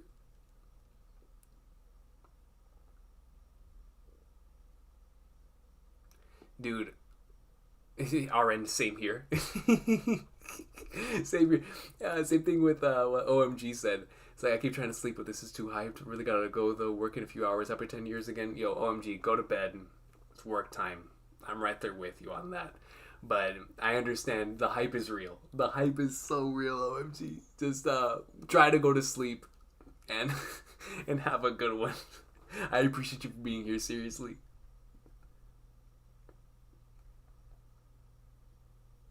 Why can't we have both, yo? You know, I'll take Yamato and BB. But yeah, man. Yeah, today's the exact day, Robin. Like, we were talking about that earlier, whenever I first started the stream. June 2nd, 2013. Like, bro, and I showed this Fiji. Like, look at this, bro. Because I talked about the exact, like, the Shonen Jump cover and stuff that was there that week. Like, look at this. This is the cover from that week. This is the color page that I still have from that week. And then, like, this is where Bleach was at the time, which was legendary. And then this was the table of contents, the flipping table of contents from the week that I started doing this YouTube stuff. Man, it's crazy. Just beautiful stuff, man.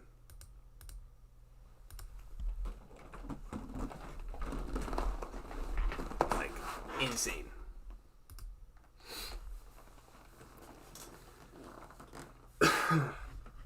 Yo, I appreciate you for the 10, man. Thank you, dude. Seriously. Thank you so much for that, dog.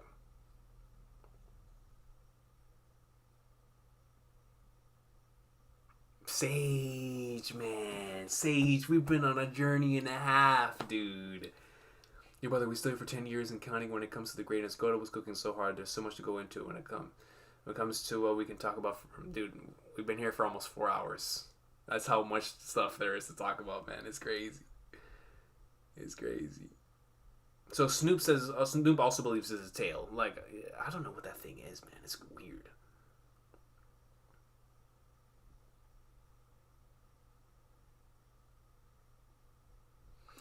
California Penguin, chapter 710, titled "To Greenbit," is whenever you have the Robin, Usopp, and that entire group that were heading over towards Greenbit. They arrive.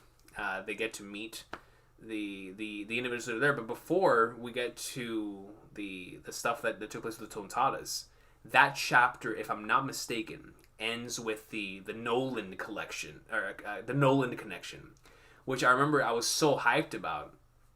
That being my first ever video, review, because my first video was a How I Got Into One Piece video, but the following video was the chapter review for One Piece, and I just remember being so hyped about that Nolan connection. If I'm right on that, and that was that chapter, because now I'm putting memories together. But I know I was just as a massive Skype-tard, I was like, yes, let's go. More Nolan connections, you know?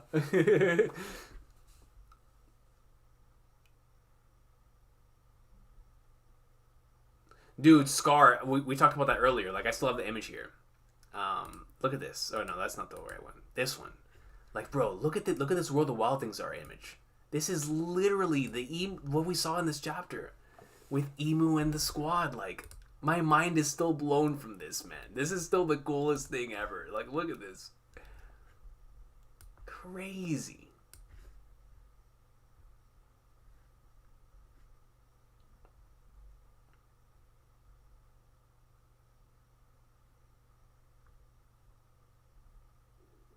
Insane, man. Yo, Leo, dog, I'm looking forward to it, man. You don't have to do that, dog. You don't have to do that, man. That's super dope. Definitely tag me in it whenever you finish it, dude. I would love to see it. First ASL says this chapter really gave me Berserk vibes with the emo and the Gordo say I had goosebumps. Dude, straight goosebumps. Some of the spookiest stuff I've ever read. Simultaneously, some of the most hype stuff, man. Derek Davis, that's how you know the chapter is absolutely insane.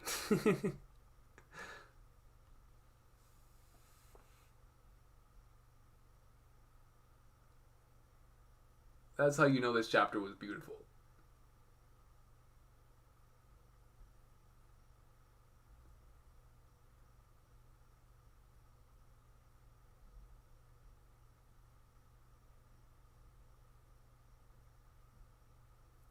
It's a measure Sama. That very well could be the case. Like that Yumi Bozu thing could be the thing that we saw in Thriller Bark.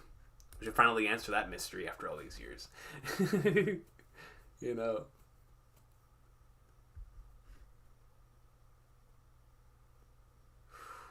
Henry keeps cutting out during the stream. But this chapter in the stream is one of the best. Sabo got away from Emu and the Gordo say stocks just went up even more. It's crazy. Like, yo, Sabo's stocks are like through the roof, man. He took an attack from Emu. Instant messenger Sama. Of all characters. It is insane. Legit insane, man.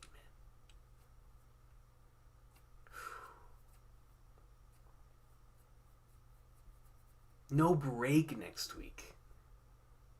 Like, come on, man. Come on, dude. Yo. Dude, this chapter, I don't know how I'm going to function as a human tomorrow, man. I'm going to be thinking about this chapter nonstop. And the worst part about it is I'm not going to be able to do anything about it. I'm not going to be home. I'm not going to be home.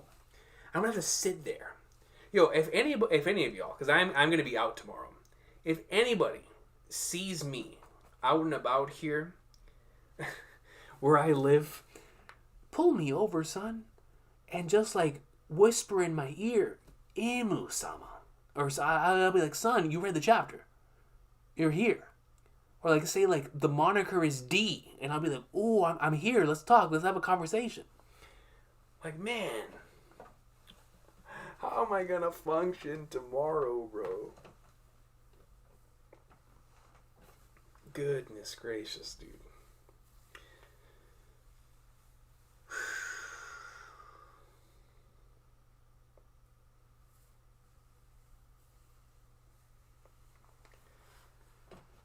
Man. I love this series so much, dude. But yo, ladies and gentlemen, I'm going to call it here 4 hour stream, man. Well, Instant Master Sama's not gonna let us end it. You know what? Screw what I just said. I'll be right back. Let me get some water. Here we go. It's always Emu. It's always Emu.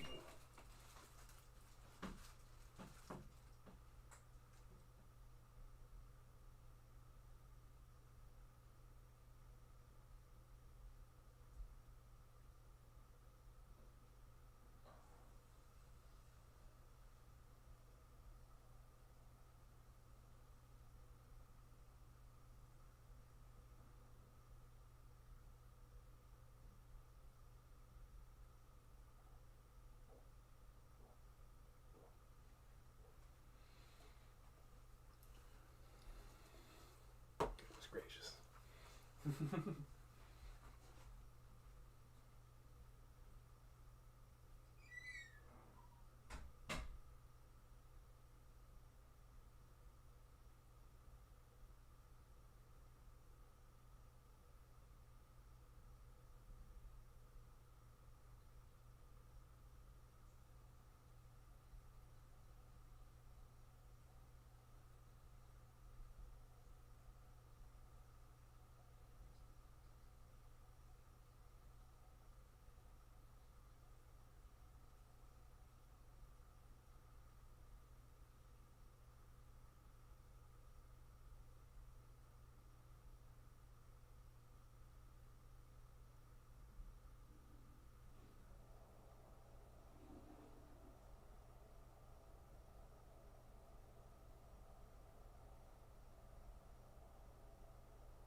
All right. Goodness gracious. Oh, all right, Emu. Here we go, man.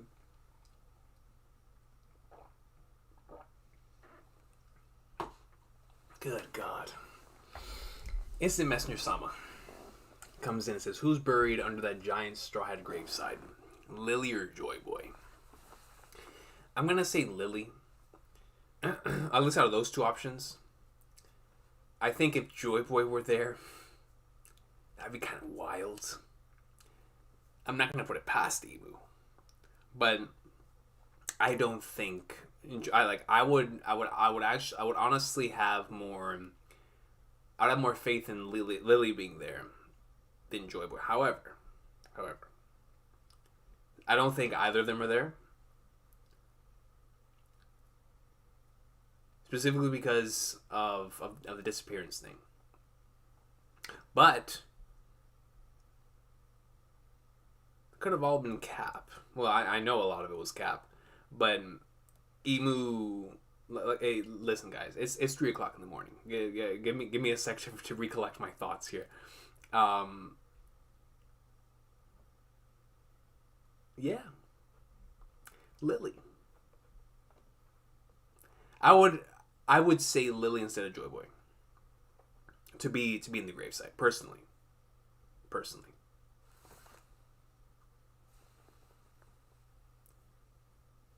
Because I don't think Joy Boy's body is in there.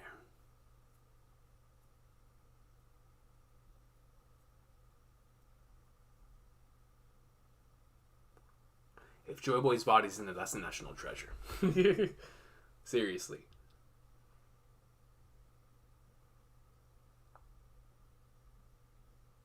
Yo, Mike Ross, nothing but love, man. Have a good one, yo. 3 a.m., Emma. 3 a.m. But that's what One Piece does. We love Instant Messenger Summon Namir. He's always watching, like Scar says.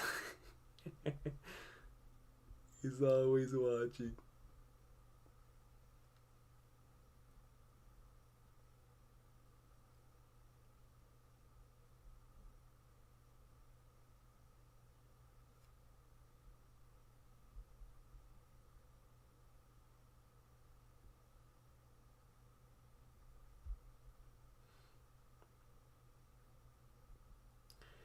I would hope so. That around this time is the Dragon Luffy meeting after hearing this information, or at least like the motivation for the meeting to take place.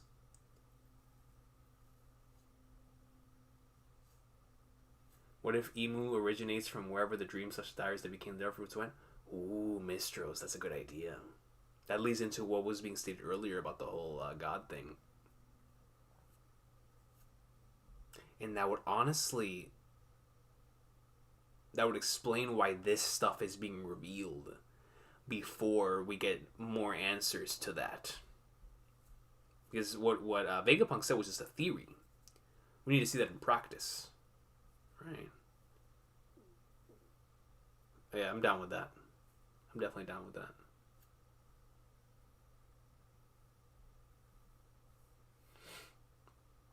Insane. Insane.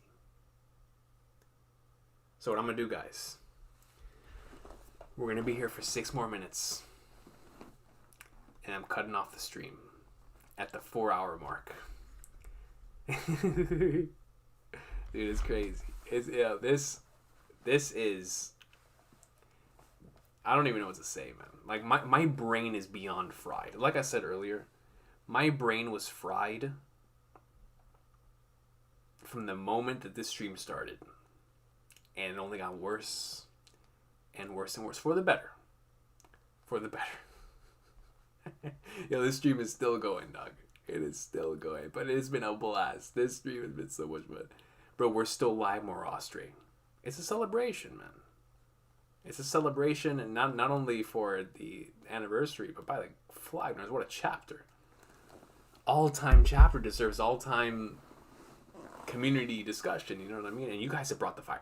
Today, y'all have brought the absolute fire when it comes to the theories, the discussion topics. I mean, legendary stuff. Lazy Mofos, my good brother, man. Like he says, worth every minute.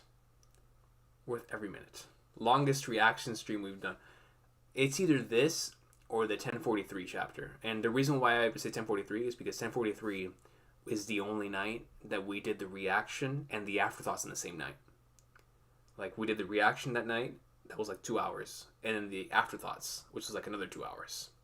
So that and this are definitely the longest reactions / streams I've done. Like, man, what a crazy chapter, bro. Emu's form could even be a mythical Doffer Western Dragon of Swords, with how they looked when they ate Sabo's fire in the form that was coming down the throne. Also, dragons can shape different. Yeah, that's a good point. That's a good point, Sage.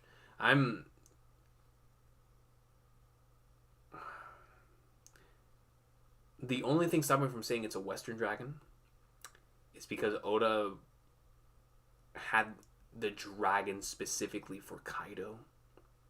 I don't know if he's going to repeat that again with Iwu. But if the design is different enough, I think that would be dope.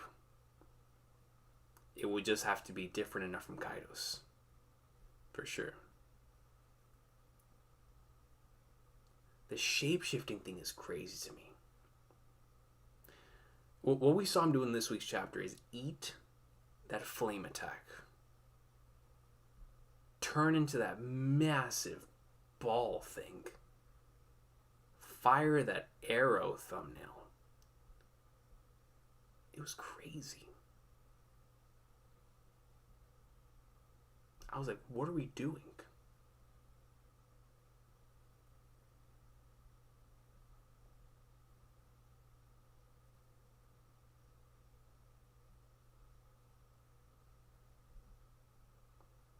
Scar.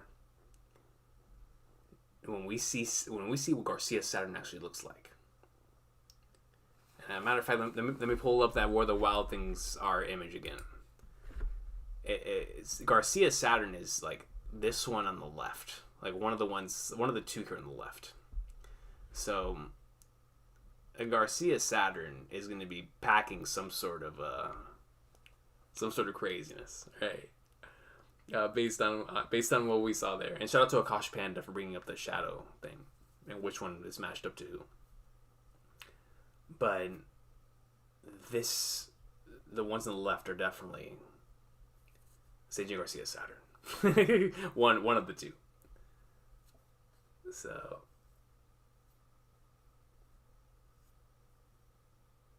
man.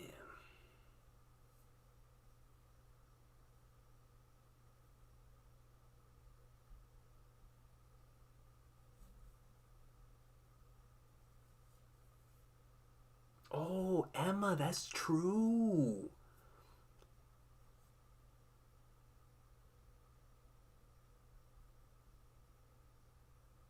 Oh, that's so true. That fits into what I was saying earlier about the Gear 5 being the only one that could stop him. Because Emma says that arrow is for sure the devil's tail, like like the cartoon devil, and that's so true. It is shaped like one.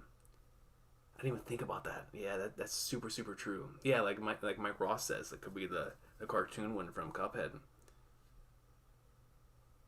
Oh, that would make that Gear 5 fight even more fun. Looney Tunes, cartoon devil. That's super dope.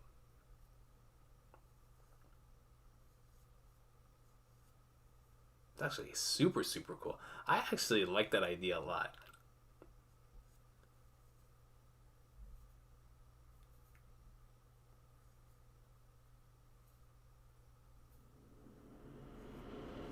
Yo, Super Alatrana, absolutely. I'm about to cut it off right here. Yeah, Xanarkand, that's what I was saying earlier during the reaction. Emu, throughout that entire thing, it reminded me so much of Luffy. Like, so much of Luffy's Gear 5. Luffy equals the pen, Emu equals the ink. I'm right there with you. And I think that's going to make that final battle so peak. So peak. Jesus comes on the 5, ladies and gentlemen. We're going to read this, and then we're wrapping things up for this insane stream, man. Good lord. One of the all-time ones, man. Jesus Vermillion comes in with the 5 and says, Emu, and the Gordo says, looks reminded me of Tezcatlipoca's second noble phantasm from Fate Grand Order. Well, let me see. Wait, let me just copy and paste that. I cannot even spell that. Tez.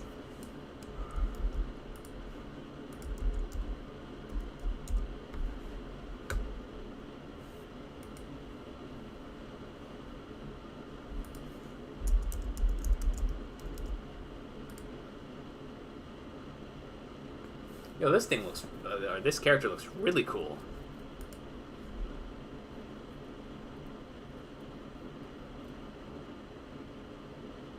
This character has an awesome design.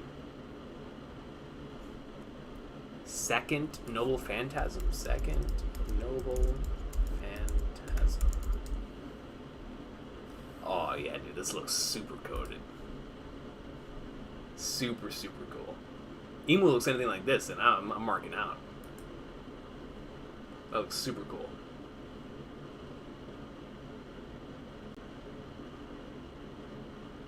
Goodness gracious. Alright, you guys. This has been one of the greatest, craziest streams we've ever done in the history of our channel. And what a way to celebrate our 10-year anniversary, right? Goodness gracious, man. Yo, Eric, my boy, Zenith Fiction chapter. All-time peak fiction chapter, man. Like Noel Quinones says, no break. We're going back to back with it next week. I truly cannot wait. Wow. Evily Evans, nothing but love to you. Thanks for the 10 years. Here's 10 more, like you said. God, I cannot wait. Yo, Tetsuya, thank you. I appreciate all y'all so much for being here, man. Super late stream. 4-hour stream. Can y'all believe that? 4-hour flip of stream. Thank you so much for the crazy theories. The insane amount of support in this stream. All around. And everything. Just... I've been overwhelmed with emotion the entire time. And the chapter was just... truly legendary. So beautiful, man. It's the Master Sama, you the GOAT. I appreciate y'all, man. It's just... This experience has been so special, but celebrating with all of y'all is just the greatest thing ever, man. And hopefully you'll be back soon. Like I said, I won't be here this weekend for the most part. Yo, Eric, pulling an instant messenger someone, not letting me close the stream, man. Eric. So now we have Emu and Shanks that are stopping me from closing the stream. But nothing but love to you, Eric, man. He says, yo, congrats, brother, with a 10, man. I appreciate you, Eric, bro. One of these days, we need to sit down and talk about the greatness again, man. You know what I mean? But I appreciate you, bro. Like, it's crazy, Eric, man. We've been here for a long time discussing the peak, you feel me? But it's been a special journey, Eric, man. A special journey. So, I will see y'all soon, hopefully. And, God, it's just... I'm not going to be able to function tomorrow. I'm going to be able to function tomorrow. So, Afterthoughts, we're going to do one. I don't even care if spoilers are out. We're doing this Afterthoughts. I don't know when it's coming out, y'all, because like I said, I'm not going to be home this weekend. But we're doing an Afterthoughts. In some way, shape, or form, we're doing an Afterthoughts.